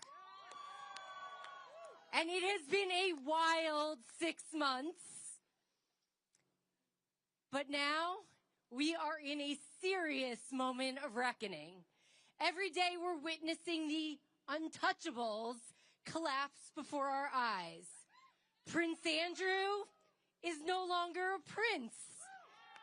He is no longer shielded by a royal title, and he faces criminal charges.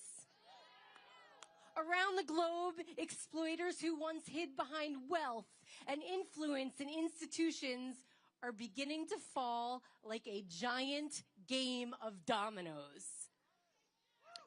We aren't quite seeing that here just yet, but I'm pretty sure I heard you. It's coming. And in this moment, when we're being told and they're being told to move on and there's nothing to see, survivors are doubling down and they are reclaiming their power.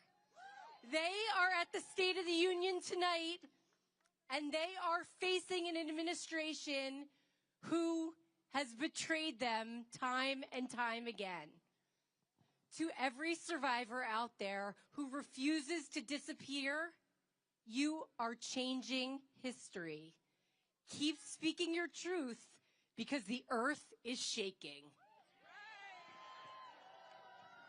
Give it up for Lauren Hirsch and the survivors across this country. We will bring justice. Keep standing up. Keep speaking out. Keep building our movement because this is our democracy. Thank you, everybody. Have a great night.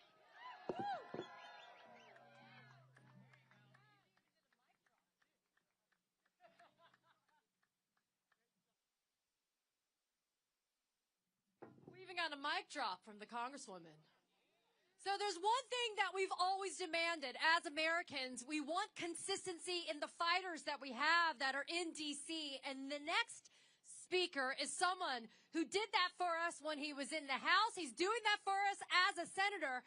Once upon a time, there was a time when people had the courage, they could have convicted Donald Trump in his first impeachment trial, and we wouldn't have to deal with this now. And the man who led that charge was a congressman from California by the name of Adam Schiff. And if there's anybody who understands what the rule of law is and the power of norms and institutions, it's Adam Schiff. And now as a senator, even though felon Trump, because look, you can be a draft-dodging, bone spurs convicted felon and still be in the Oval Office. Adam Schiff is now being targeted by the weaponized Pamela Joe DOJ. And yet Senator Schiff says, hell no, I'm not going to do it. Jeanine Pirro, hell no too. We have Senator Schiff here tonight. He has a letter. And it's from Alejandro Barranco. He is one of the 3 Marine sons, right? He is a veteran and a son of a landscaper that we saw on video working hard, because only in Trump's America can you be working hard on a Saturday as a landscaper, get chased down by federal agents, and get your ass beaten, right? Only in Trump's America. But Senator Schiff is here. He has a letter from Alejandro Barranco, one of 3 Marines in that family who have given everything in service of this country to only in turn see their father be punished. Please welcome a true fighter to our stage, Senator Adam Schiff.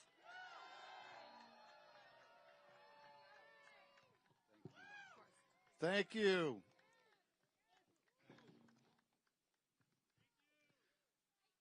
Thank you. Thank you for being out here in the cold. Thank you for speaking truth to power. I am very proud to join you. Tonight, The president stands under the Capitol dome, claiming that our union is stronger than ever. Of all the lies that he will tell in his long and rambling address, this may be the most painfully false. Due to his hate, his cruelty, and his indecency, we are more divided now than at any time since the Civil War. Trump's promises have all been broken. He promised to bring down costs, but inflation is up. He promised to bring back jobs, but manufacturing has fled. He promised to end trade deficits, but they have reached all-time highs. But no failure is more glaring, more significant, or more damning than his failure to bring our country together. In January of 2017, Donald Trump stood just a couple hundred yards from this place and took the oath of office for the first time, swearing to uphold the Constitution. As you recall, he painted a dystopian portrait of the country, which he described as American carnage. Little could we know at the time it was less a portrait of the country as it existed then, as much as a prophecy of what he would seek to bring about in the future. For he has created chaos in our streets. Masked, heavily armed, and poorly trained ICE agents and Border Patrol forces sweep through major cities, demanding to see people's papers. In the United States of America, they are demanding to see people's papers. They have detained citizens and non-citizens alike, shot people dead through their windshields and while laying face down in the street.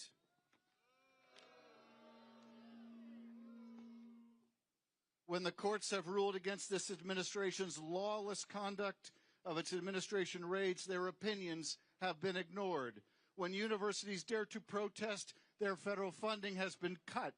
When law firms represent clients whose interests are adverse to the administration, they are punished. When media organizations speak truth to power, they are forced to pay him millions personally. All of this violates the oath the president took to faithfully administer the laws, to vigorously defend the Constitution. Thankfully, our founders gave us the tools to fight back against a man who would be king. And chief among those tools is one more powerful than all the rest, and that is the right to vote. And this November, my friends, we must use that tool. We must vote. One man's story tells us why. On a Saturday afternoon in June in Orange County, California, a landscaper named Narciso Barranco was working outside an IHOP. He lived in the United States since the 1990s, undocumented, yes, but no criminal record. American in every way except for in his papers. In that time, he'd raised 3 sons, all U.S. Marines. That Saturday in June, a group of men approached, masked, in tactical gear, guns drawn. They tackled him, pepper sprayed him, beat him violently, dislocating his shoulder.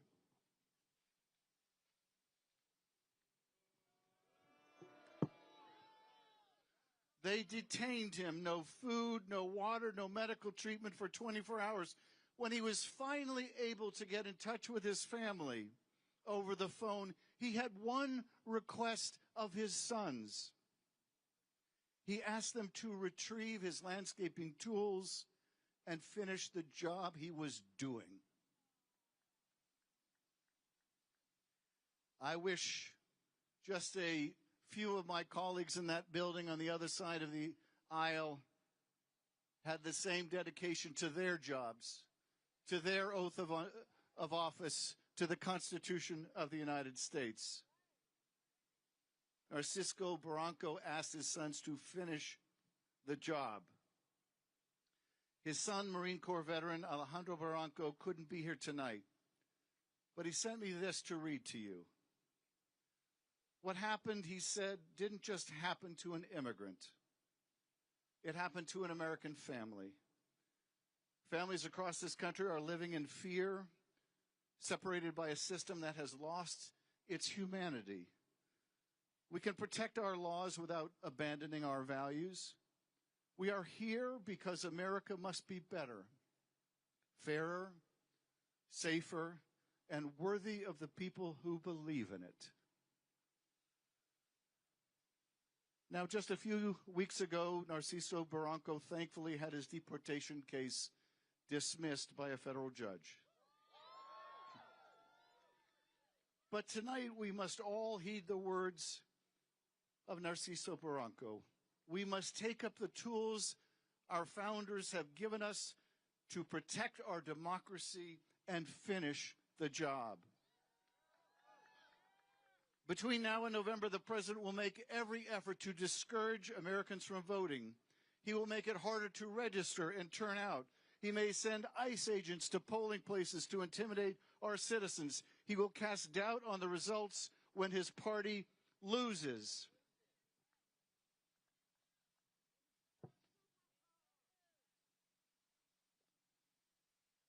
Our response must be to work harder, organize better, turn out higher than ever before. We must view every obstacle placed in our way as a challenge to be overcome, with resilience, with defiance, as a gauntlet thrown down that we must pick up.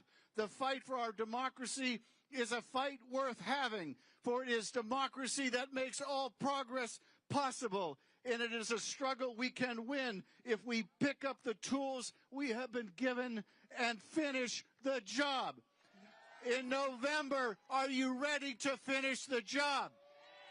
In November, are you ready to throw the bums out? In November, are you ready to defend our democracy? In November, are you ready to push back, to fight back, and to save this country? Let us pick up the tools our founders gave us and let us finish the job. Thank you, and God bless you for being here. Thank you so much. Thank you.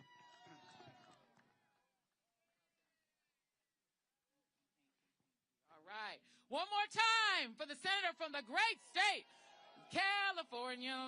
We love the Californians, but we now are going to turn to the great state of Illinois, which was one of the earliest cities to see the absolute terrorism being unleashed upon Americans and immigrants alike by ICE, by the secret police being deployed by this regime. And one of the stalwarts in the great state of Illinois who has been fighting for the rights of people, for the humanity of the American people and our immigrant neighbors is one Representative Delia Ramirez. And she is going to be here from the great 3rd District in Illinois. Come on. And she is going to be speaking tonight in honor of Silverio, Keith, Renee, Alex, Linda, Ruben, and the 38 lives that we have lost at the hands of DHS, including Illinois resident Nenko Ganchev. Please give it up for Representative Delia Ramirez.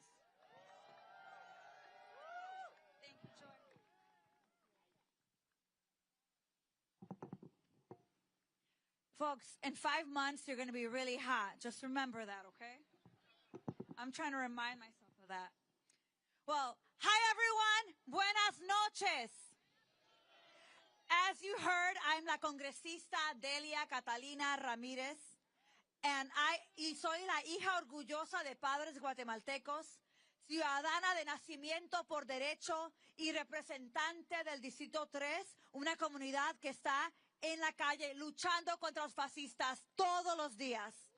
Yes, I said it in Spanish, because even as the fascists seek to diminish, to divide, and dehumanize us, we must remain powerful and defiant to fascists. You know, I talk a lot about the authoritarian playbook and how this administration casts the other as enemies, weaponize fear, perpetrate corruption, and reward cruelty and abuse executive power. But tonight I want to talk to you about the Trump and his administration and their abuse. They're abusing the power of government to persecute dissent. They're abusing immigration enforcement to terrorize us. They're abusing detention to punish our neighbors. They're abusing the military to occupy our cities. They're abusing federal resources to enrich their donors, their campaign donors. They're abusing the justice system to silence survivors, discredit victims, and avoid accountability. We need to see that everything that Donald Trump and his cronies are doing are interconnected abuse intended to intimidate us, to control us, and to try to destroy us. They want us small and they want us silent. And they've tried to silence us by chokeholds, by full body restraints, by criminal charges, by care withheld, by reckless chases, by people disappeared and even executed.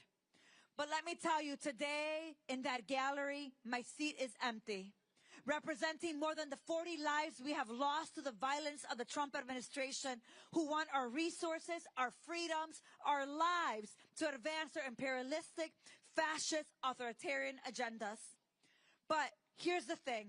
They can try to persecute us. They're going to try to terrorize us, punish us, occupy, and discredit us. But they will never, ever silence us. Am I right? Because el pueblo unido jamás será vencido. We are the legacy of the leaders who look at abusers in the eyes and refuse to be silent, and we fight back. So tonight, I'm calling us to remember who we are. We are being targeted by a regime that wants to break our resistance, make an example of us, because in fact, we are strong. We are powerful, and we are unafraid. We persist and we lift our voices. We defy their control because our resistance defies the state of the union. And here I can tell you that the state of the resistance is strong.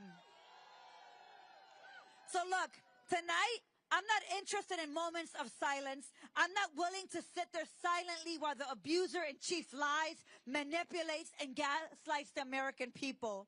I stand with el pueblo, with the people, defiantly speaking the names of Silverio, Keith, Renee, Alex, Linda, Ruben, and the 38 people who have died in ICE detention since the start of 2025. I'm talking about Lorth, Eber, Víctor, Paradi, Luis, Geraldo, Luis, Nenko, Delvin, Far, Jean, Shiraz, Pete, Francisco, Kai, Gabriel, Hassan, Leo, Miguel, Hubing, Norlan, Ismael, Santos, Oscar, Lorenzo, Chufang. My fingers, one moment.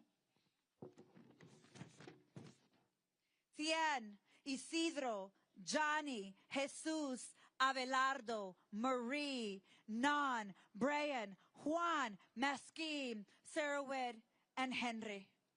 Tonight, I ask you to be as loud as you can and say with me, we demand justice. Say it with me. We demand justice. We demand justice. And that is why we will melt ICE and dismantle the Department of Homeland Security. We will defend our democracy from authoritarians, fascists, and those who believe it's for sale. We will uphold our shared humanity from Chicago to Palestine to Congo. And that is just the beginning, because we're going to build a future where we're free from being priced out, defrauded, displaced, or expelled. A future where we're free from exploitation, trafficking, deportation, detention, occupation, and genocide.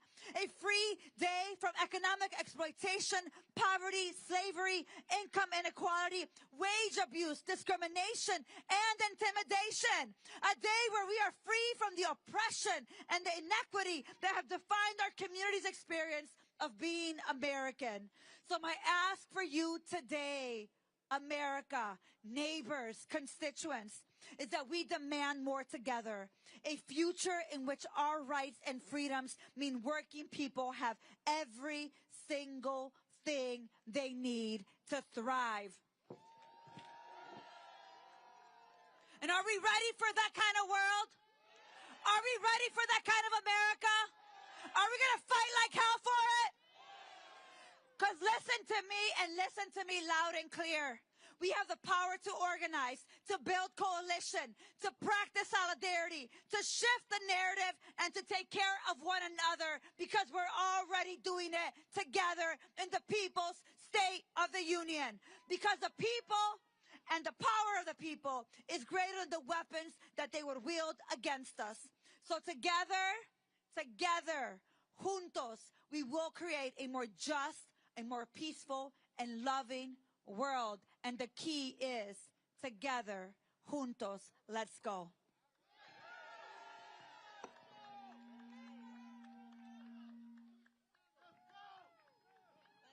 And let's apologize while we're at it, huh? Muchas gracias. Alrighty, so those of you guys may remember that Donald Trump promised a lot of shit when he ran. One of them was what? No more wars. And yet, in the time that this guy's been in office, he's done some wackadoo stuff when it comes to our military. And no, it's not just DUI Hegseth that we're looking at.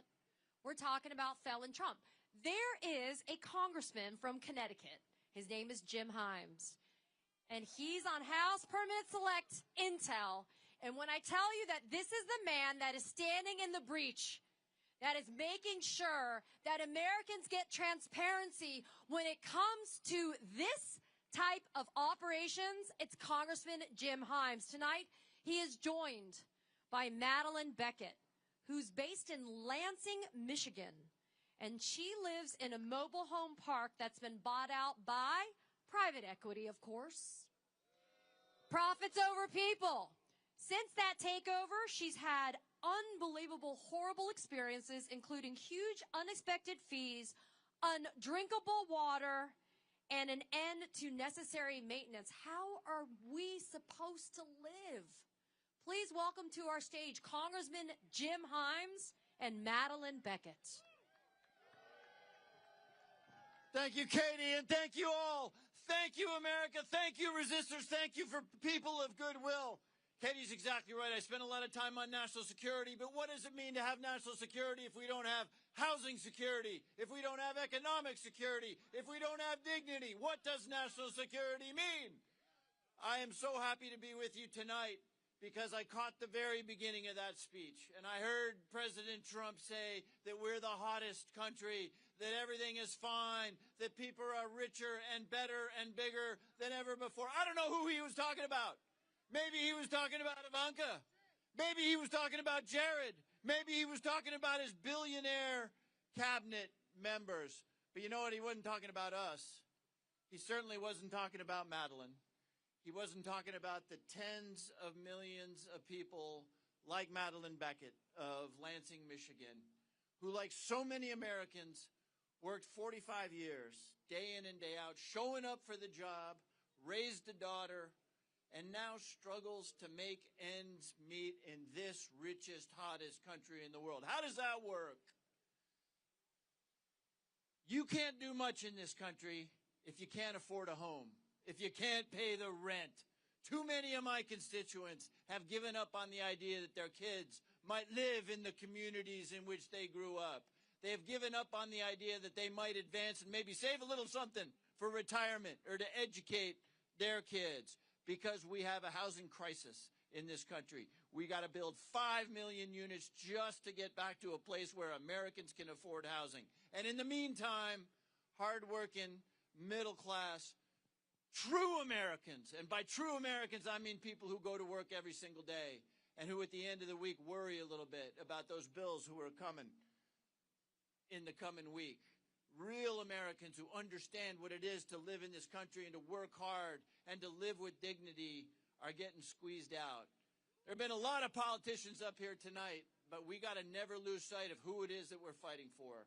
And so for that reason, it is my profound honor to introduce you to Madeline Beckett of Lansing, Michigan. Madeline, thank you so much for being with us here tonight. Thank you. Thank you. This, by the way, is the first time that Madeline Beckett has spoken in front of a crowd. So we're going to help her along. Big round of applause for Madeline Beckett.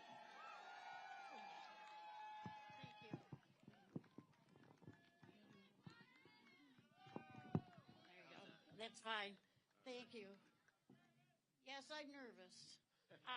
My name is Madeline Beckett. I'd like to thank all of you for having me here tonight. I'm very honored. I live in Windsor Estates, a manufactured home community in Diamonddale, Michigan, just outside of Lansing. I'm here tonight because private equity has stolen my retirement, turned my life upside down, and soon will leave me homeless. I spent 45 years working as a bookkeeper. I traveled a lot for my job, so living in manufactured communities has always been convenient and affordable. They were good places to live. They were safe. Neighbors looked out for one another. Upkeep was easy, and we could count on maintenance by the park owners. The best park I lived in was Windsor Estates, which convinced me that's where I would go back to buy my last home that I'd get to pick. I made a financial plan to determine what I could afford, and I bought my last house in Windsor. And it was great. It was exactly what I hoped for, and it was a good neighborhood. Then the private equities came along, and the first place they bought was only there for 6 months. Then they just sold it to another firm, another private equity, and they took advantage of the fact that we're trapped. We can't move our homes. They raised the rent. They added all kinds of fees. They reduced their staffing. And they bleed people like me dry. They're now charging us water, which used to be included in the rent, and that's over $100 a month. Plus, we get to pay them an administration fee and pay for our trash, which also was included in our rent. Thank you. The best thing about it is we paid, I'm sorry. Yeah, the government subsidized the buying of our park with a loan from Freddie Mac. My tax dollars helped steal my retirement. After all the added costs, I am now on the verge of being homeless. I don't have anywhere to go. I started going to meetings of the local homelessness coalition to figure out what to do when I lose my home. I've had to take on a roommate at my age. Seriously? Every month I have to borrow money from a friend. I now owe her over $5,000, and I don't know how I'll ever pay her back. I don't even know how to properly thank her. Without her, I would be on the street right now. But I'm not going to sit back and take it, and neither are other people in the mobile home community parks all over Michigan and the country. If I can stand up now and fight back at my age, in my condition, living on the edge of homelessness, you can too. Yeah.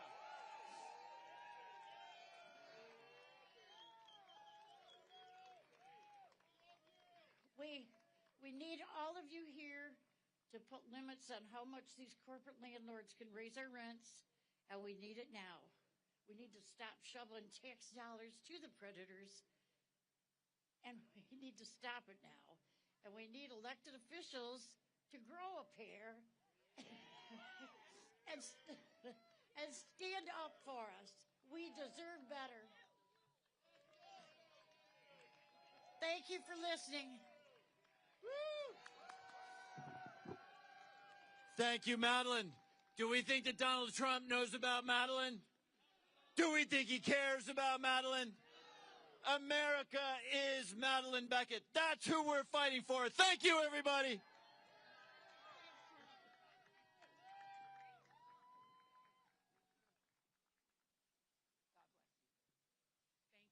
Thank you so much. One more time for the senator and for Madeline. That is who we elect people to fight for, right? Okay, now, because all of you guys are stalwart being out here in the cold. First of all, can I big up that cat over there? Can we please acknowledge bringing a little of the Portland magic? We love a fairy tale creature. I just want to thank you for being creative and being in this space. Please give a round of applause to the yellow cat, everybody, please. No King's cat, no King's kitty over there. We appreciate it. There was a person over here who had a toilet sort of set up that was very creative as well. Big it up to all the creative people in the house. Now I want to take you all to the great state of Arizona. Wouldn't you rather be in Arizona right now? Just pretend like you feel it. Feel Arizona in your spirit. Feel the warmth of the sun, right? Okay, we're going to be warm in our spirits because we're as cold as hell out here right now. But that's okay, because coming to the stage are two people who you are really going to want to hear from. Representative Yasamin Ansari, representing Arizona's great 3rd District. And she is here with Sonia Almaraz. And Sonia Almaraz, I should say. Sonia Almaraz is the partner of Yari Marquez, who has leukemia and who has suffered severe medical neglect for more than a year at the Eloy Detention Center in Central Arizona. These are literally the kinds of stories and nightmares that are taking place in the Trump-Epstein era of the United States. So please give a warm round of applause and show some love to Representative Ansari and to Sonia Almaraz. Thank you. Oh, I'm going to give you that. All right. Good evening, America. I'm Congresswoman Yasamin Ansari. I'm proud to represent Phoenix, Glendale, and Guadalupe in the U.S. House of Representatives. And tonight, it is my absolute honor to be standing here with Sonia Almaraz. Sonia's loved one is Yari. Yari is a lawful permanent resident, a green card holder who was stripped of her legal status by Donald Trump's racist mass deportation agenda. For over a year, Yari has been locked up at the Eloy Detention Center in Arizona.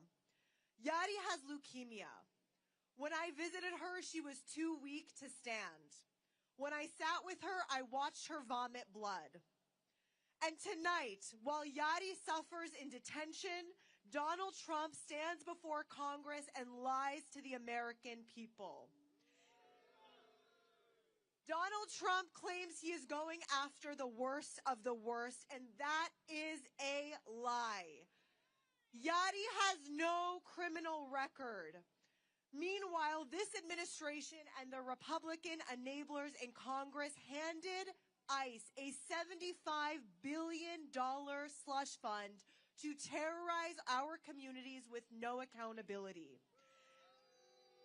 And let's be clear about who built this machine. Stephen Miller, the most awful human being, architected this cruel immigration agenda from the ground up. It is an agenda rooted in fear, rooted in hatred, and the belief that some people simply do not belong. Masked agents, violent raids without transparency, communities living in fear. That is not public safety. That is authoritarianism. And the Secretary of Homeland Security, Kristi Noem, oversees all of this. If a cabinet official allows this level of neglect under her watch, then she should be impeached. Authoritarianism is when the government cages the sick, it is when cruelty becomes policy, and it is when federal power is turned inward against our own people. My parents fled an authoritarian regime in Iran. They came to this country because America was supposed to be different. This country welcomed them. It allowed them to work hard and to build a better life. And in one generation, they watched their daughter become the first Iranian American Democrat ever elected to Congress. That is the promise of America, and I refuse to let it be dismantled. The real state of our union is whether people like Yadi are safe, whether the sick receive care, and whether human dignity still matters. So tonight we say together, free Yadi! Free Yadi! Because she belongs here. She deserves care, she deserves dignity, and she deserves freedom. Now I want to turn it over to Sonia, who I've gotten to know through this horrific experience, to share your and Yadi's story.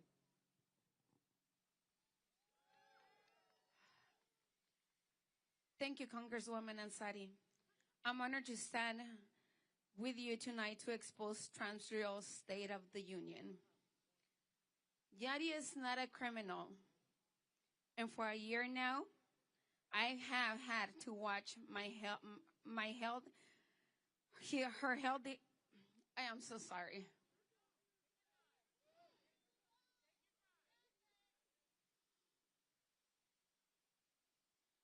For a year now, I have had to watch her health deteriorate at the hands of ICE.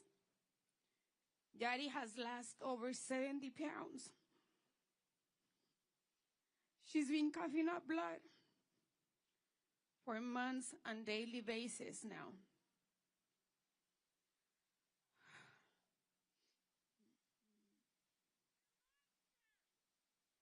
She's too weak to stand. She has been diagnosed with lymphedema and arthritis on top of her cancer, and now relies on a walker just to move.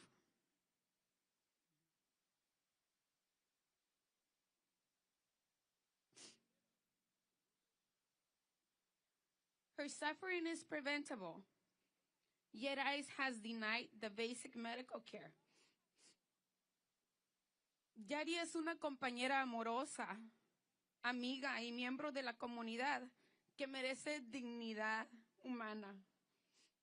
We demand her medical release immediately. Exigimos su libertad inmediata para su cuidado médico. Let us get her back to health so she can continue to fight her immigration case.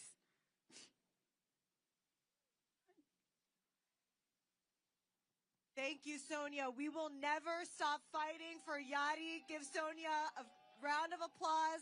And free Yadi! Free Yadi! Free Yadi! Thank you so much, everyone. Have a great evening.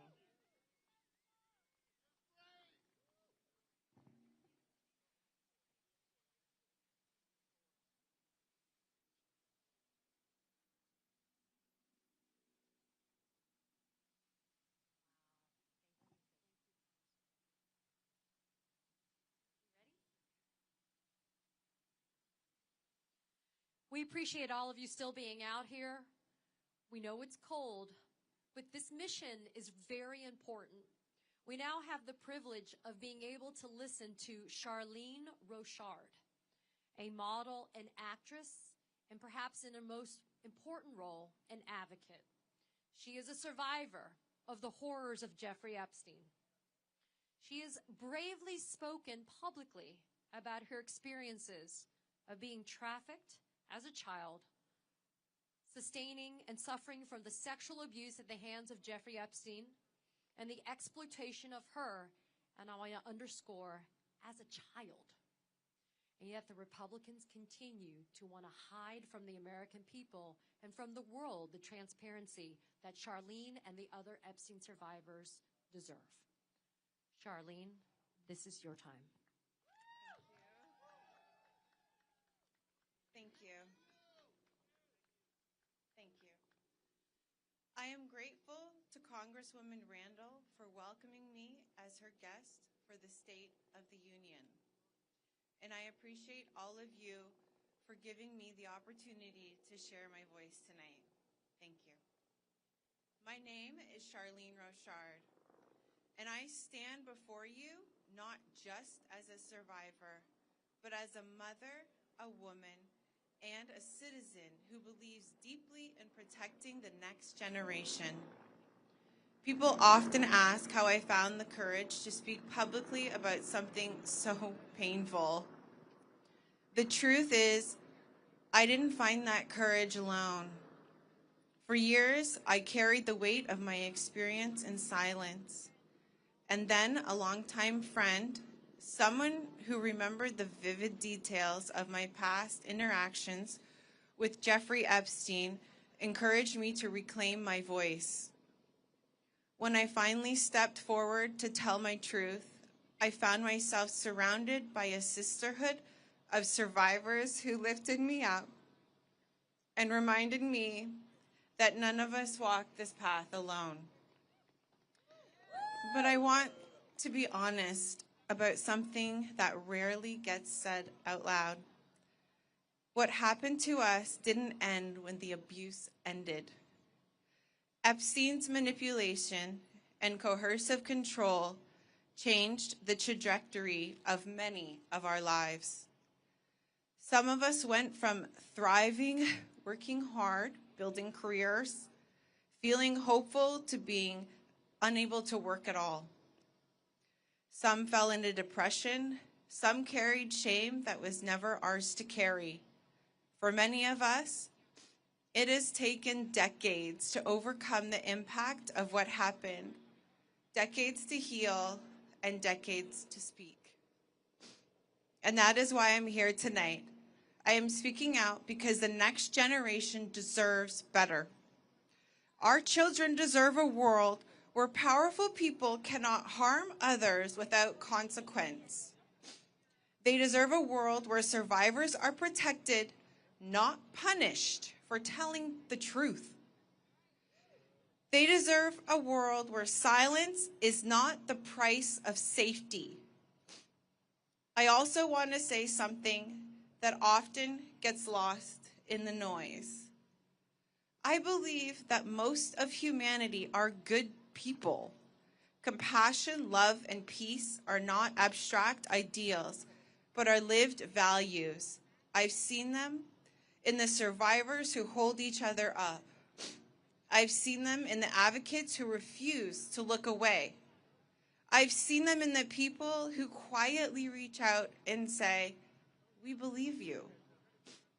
Tonight, as we gather for the People's State of the Union, we are reminded that protecting children is not a partisan issue. It's a human one. And it requires all of us, including every community, every family, every survivor, every ally, to all stand together in unity. My hope is simple, that by sharing my story, I help create a space for others to share theirs. And that together we build a future where no child's life is derailed by someone else's abuse of power. And no survivor has to wait decades to be heard. Thank you for listening. Thank you for believing in survivors. And thank you for standing with us as we fight to protect the next generation.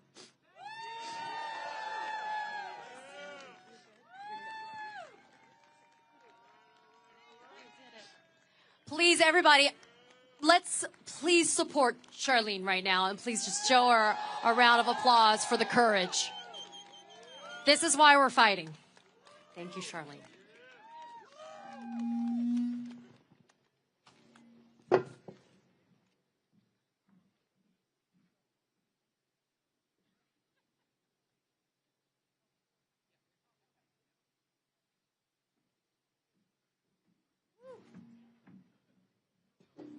Look, it got real on this stage, right?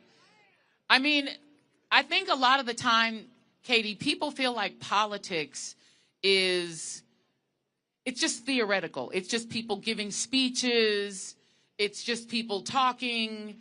But these stories that you've heard tonight, this is the reason that we elect people to office, because these are not theoretical problems. These are human tragedies, and they're all man-made. Orange man-made, specifically. And what's happened to some of these folks, it is criminal. And somebody ought to go to prison for it. That's right.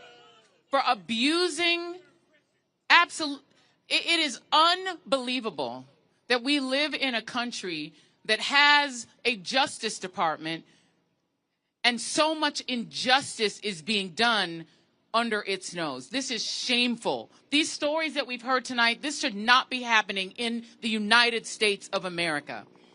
And so this is not about speeches. This is about change. We have to stop this regime. We have to stop this regime. Joining us now, we are going to introduce 4 really important guests because we really want you all to take these stories in, okay?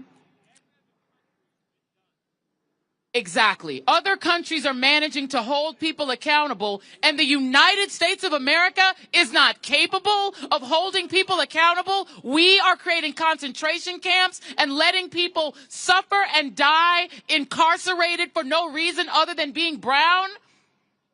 Come on now. Come on now. If we can't do better than that, I don't even know what to tell you. Let's introduce these guests, my friend. These are the voices, and this is why we're here tonight at the People's State of the Union, the People's State of the Union. Dr. Troy Jacobs worked on maternal fetal health along with vaccines. You know, the important stuff. Originally from Ethiopia, Dr. Jacobs came to the United States to improve our health outcomes for mothers and children. Fired by the Trump administration during the DOGE cuts after the dismantling of USAID. We're also joined by Yvonne Rodriguez and Alice Goldberg, a music teacher who owns her own small business, whose premiums jolted after Trump's big bullshit bill, and Marlon Ricardo Camejo, whose citizenship appointments were canceled by whom? By Kristi Noem, because she's too busy flying around in her $1,000,000,000 jets. These are the guests, these are the people that you're supposed to be hearing from tonight, not from convicted felon Donald Trump. Come on.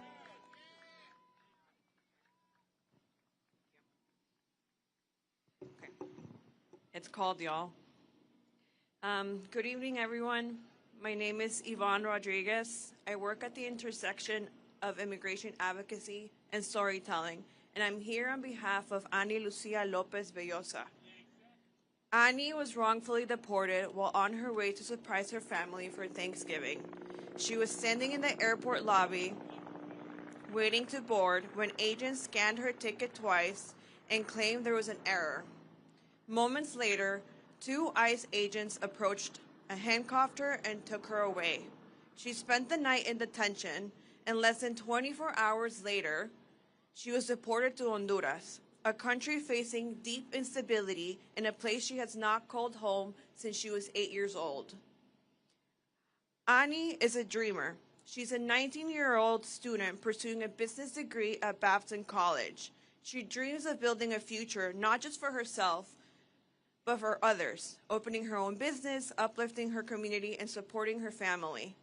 Instead, she has been met with retaliation, fear, and attempts by the Trump administration and his vigilantes to deport her loved ones and separate her family simply because she dared to speak out. 2 weeks ago, a federal judge ordered the government to facilitate Annie's return to the United States by this Friday. The deadline is now just 72 hours away. And what has the government done? Only a request of a copy of her passport. No clear plan, no urgency, and no guarantee that she will be allowed to return safely to her family without being detained again. Annie is not a case number. She is a daughter, a student, a leader, and a young woman whose future is being held hostage by the Trump administration's regime and cowardice. Annie asked me to share this statement with you all tonight. I'm going to read it first in English and then in Spanish. I want to come home. I want to return to my school, to my family, and to the life I have worked so hard to build. I have done everything asked of me, followed every rule, and still I was treated as if I did not belong. I refuse to give up on my dreams, and I refuse to be silent. I am asking for fairness, for dignity, and for the chance to continue the future I started in the only country I truly know as home. Now in Spanish. Quiero volver a casa. Quiero regresar a mi escuela, a mi familia y a la vida que he trabajado tan duro para construir. He hecho todo lo que se me ha pedido, he seguido cada regla y aún así fui tratada como algo desechable. Me niego a renunciar a mis sueños y me niego a guardar silencio. Estoy pidiendo justicia, dignidad y la oportunidad de continuar el futuro que comencé en el único país que es mi hogar. The government has a court order. The clock is ticking, 72 hours. And we will not stop speaking until Annie is brought home. Thank you.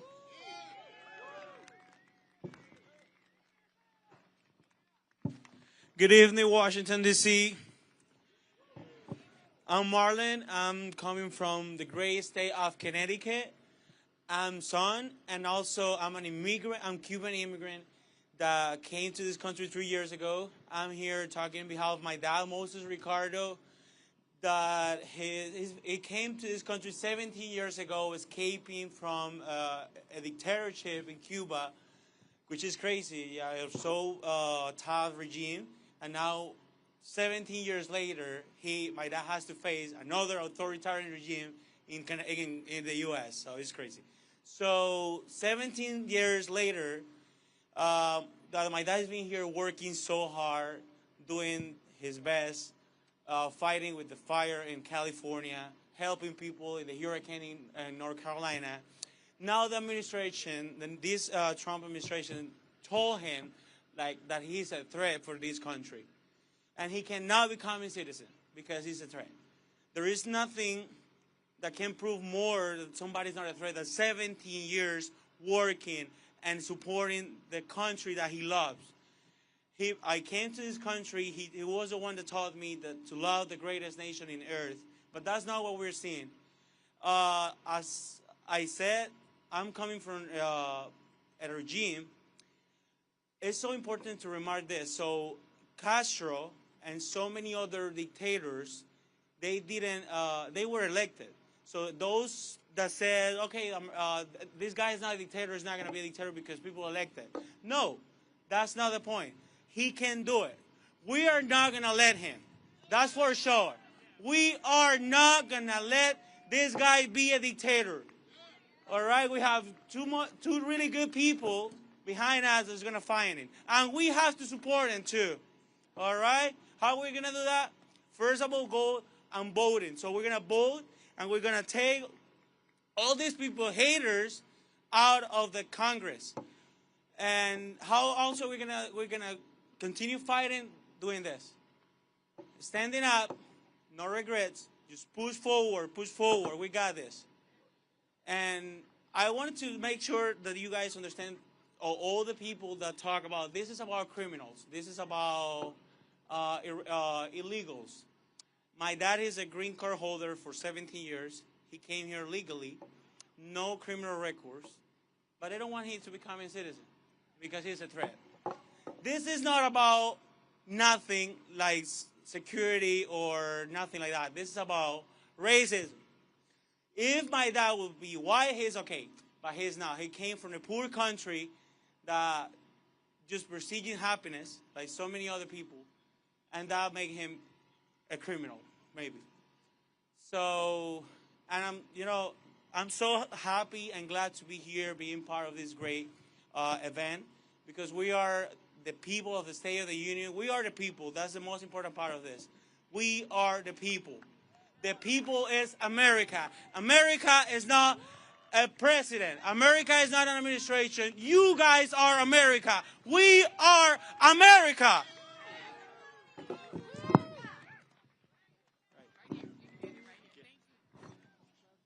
Hello. Good evening, people. It's been quite a marathon, right? I am Dr. Troy Jacobs. I am a pediatrician. I have had the joy and honor of being a pediatrician for 30 years, providing high-quality care, primary health care to children in the United States and around the world.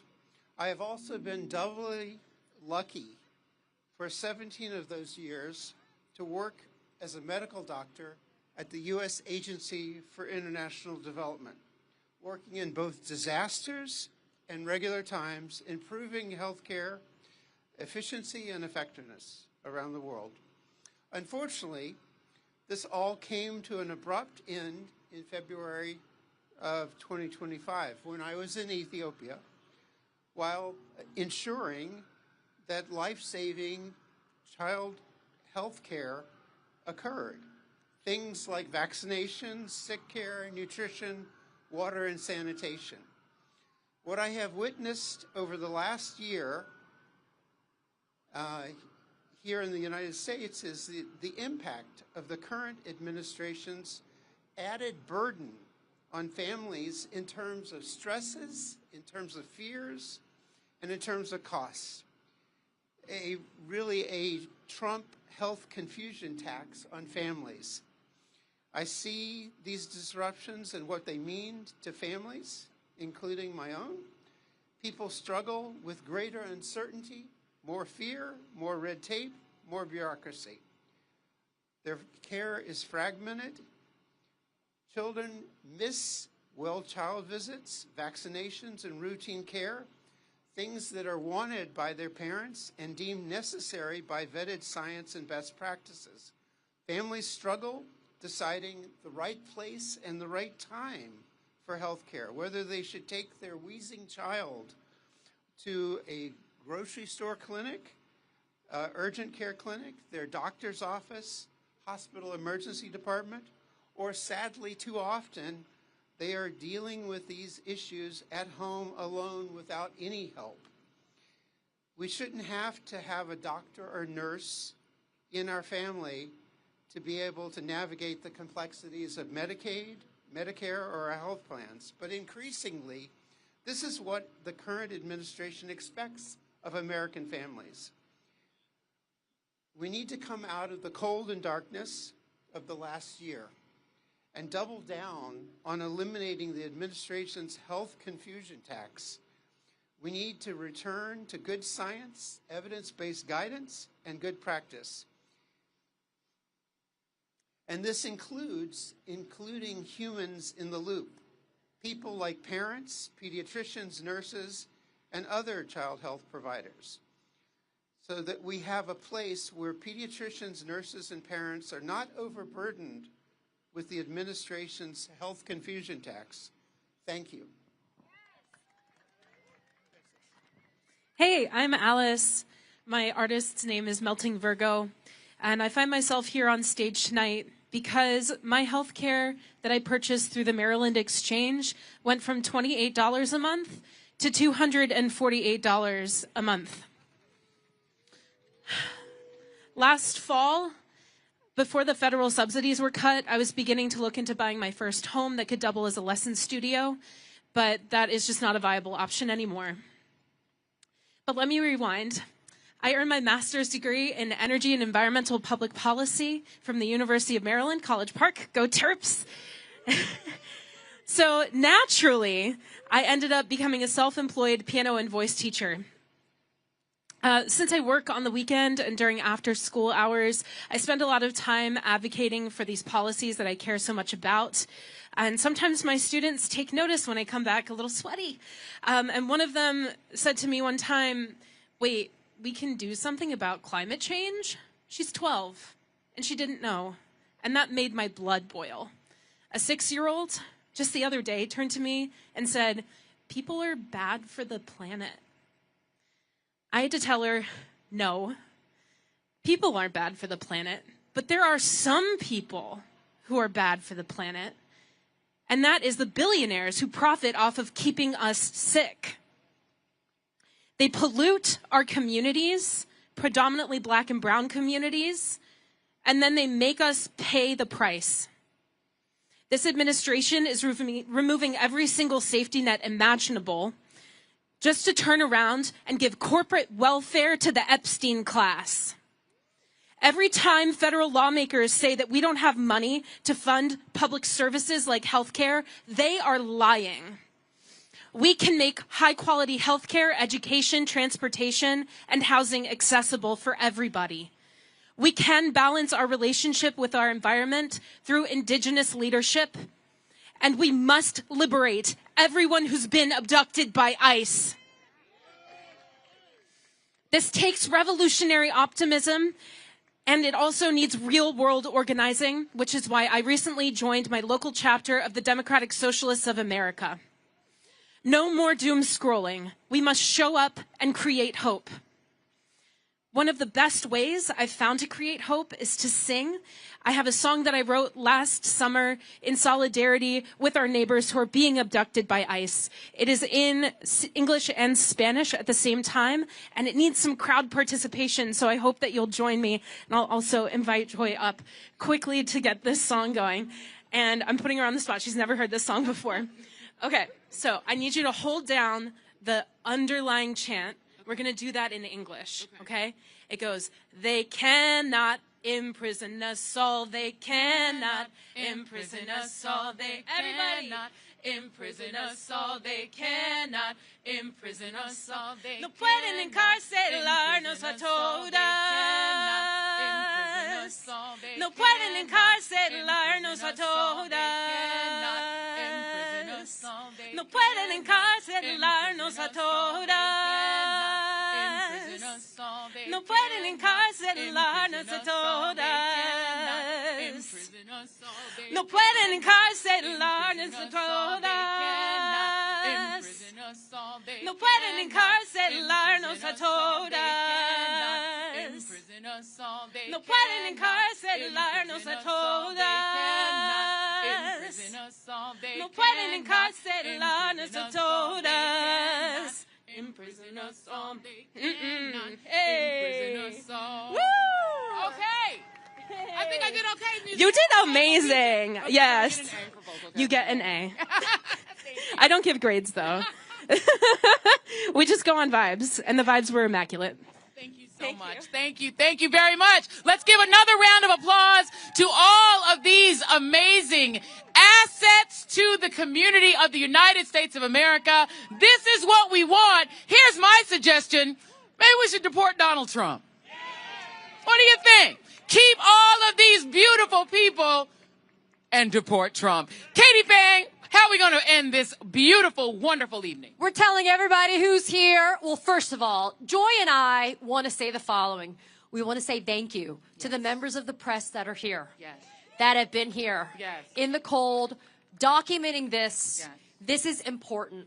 So we appreciate all of you that are here, that have been here. We also appreciate all of you diehards that have stayed here. And everybody who's watching us on the live streams, go to SOTU.org for what? No King's Day 3.0, March 28th. Thank you for being here. I'm Katie Fang. I'm Joy Ann Reid. And this is the People's State of the Union. Good night, everybody. Thank you for being here. Thank we love you. you. Good night. And thanks to the Midas Touch and MoveOn.org. Amen. Give a round. Thank you. Thank you. Good night.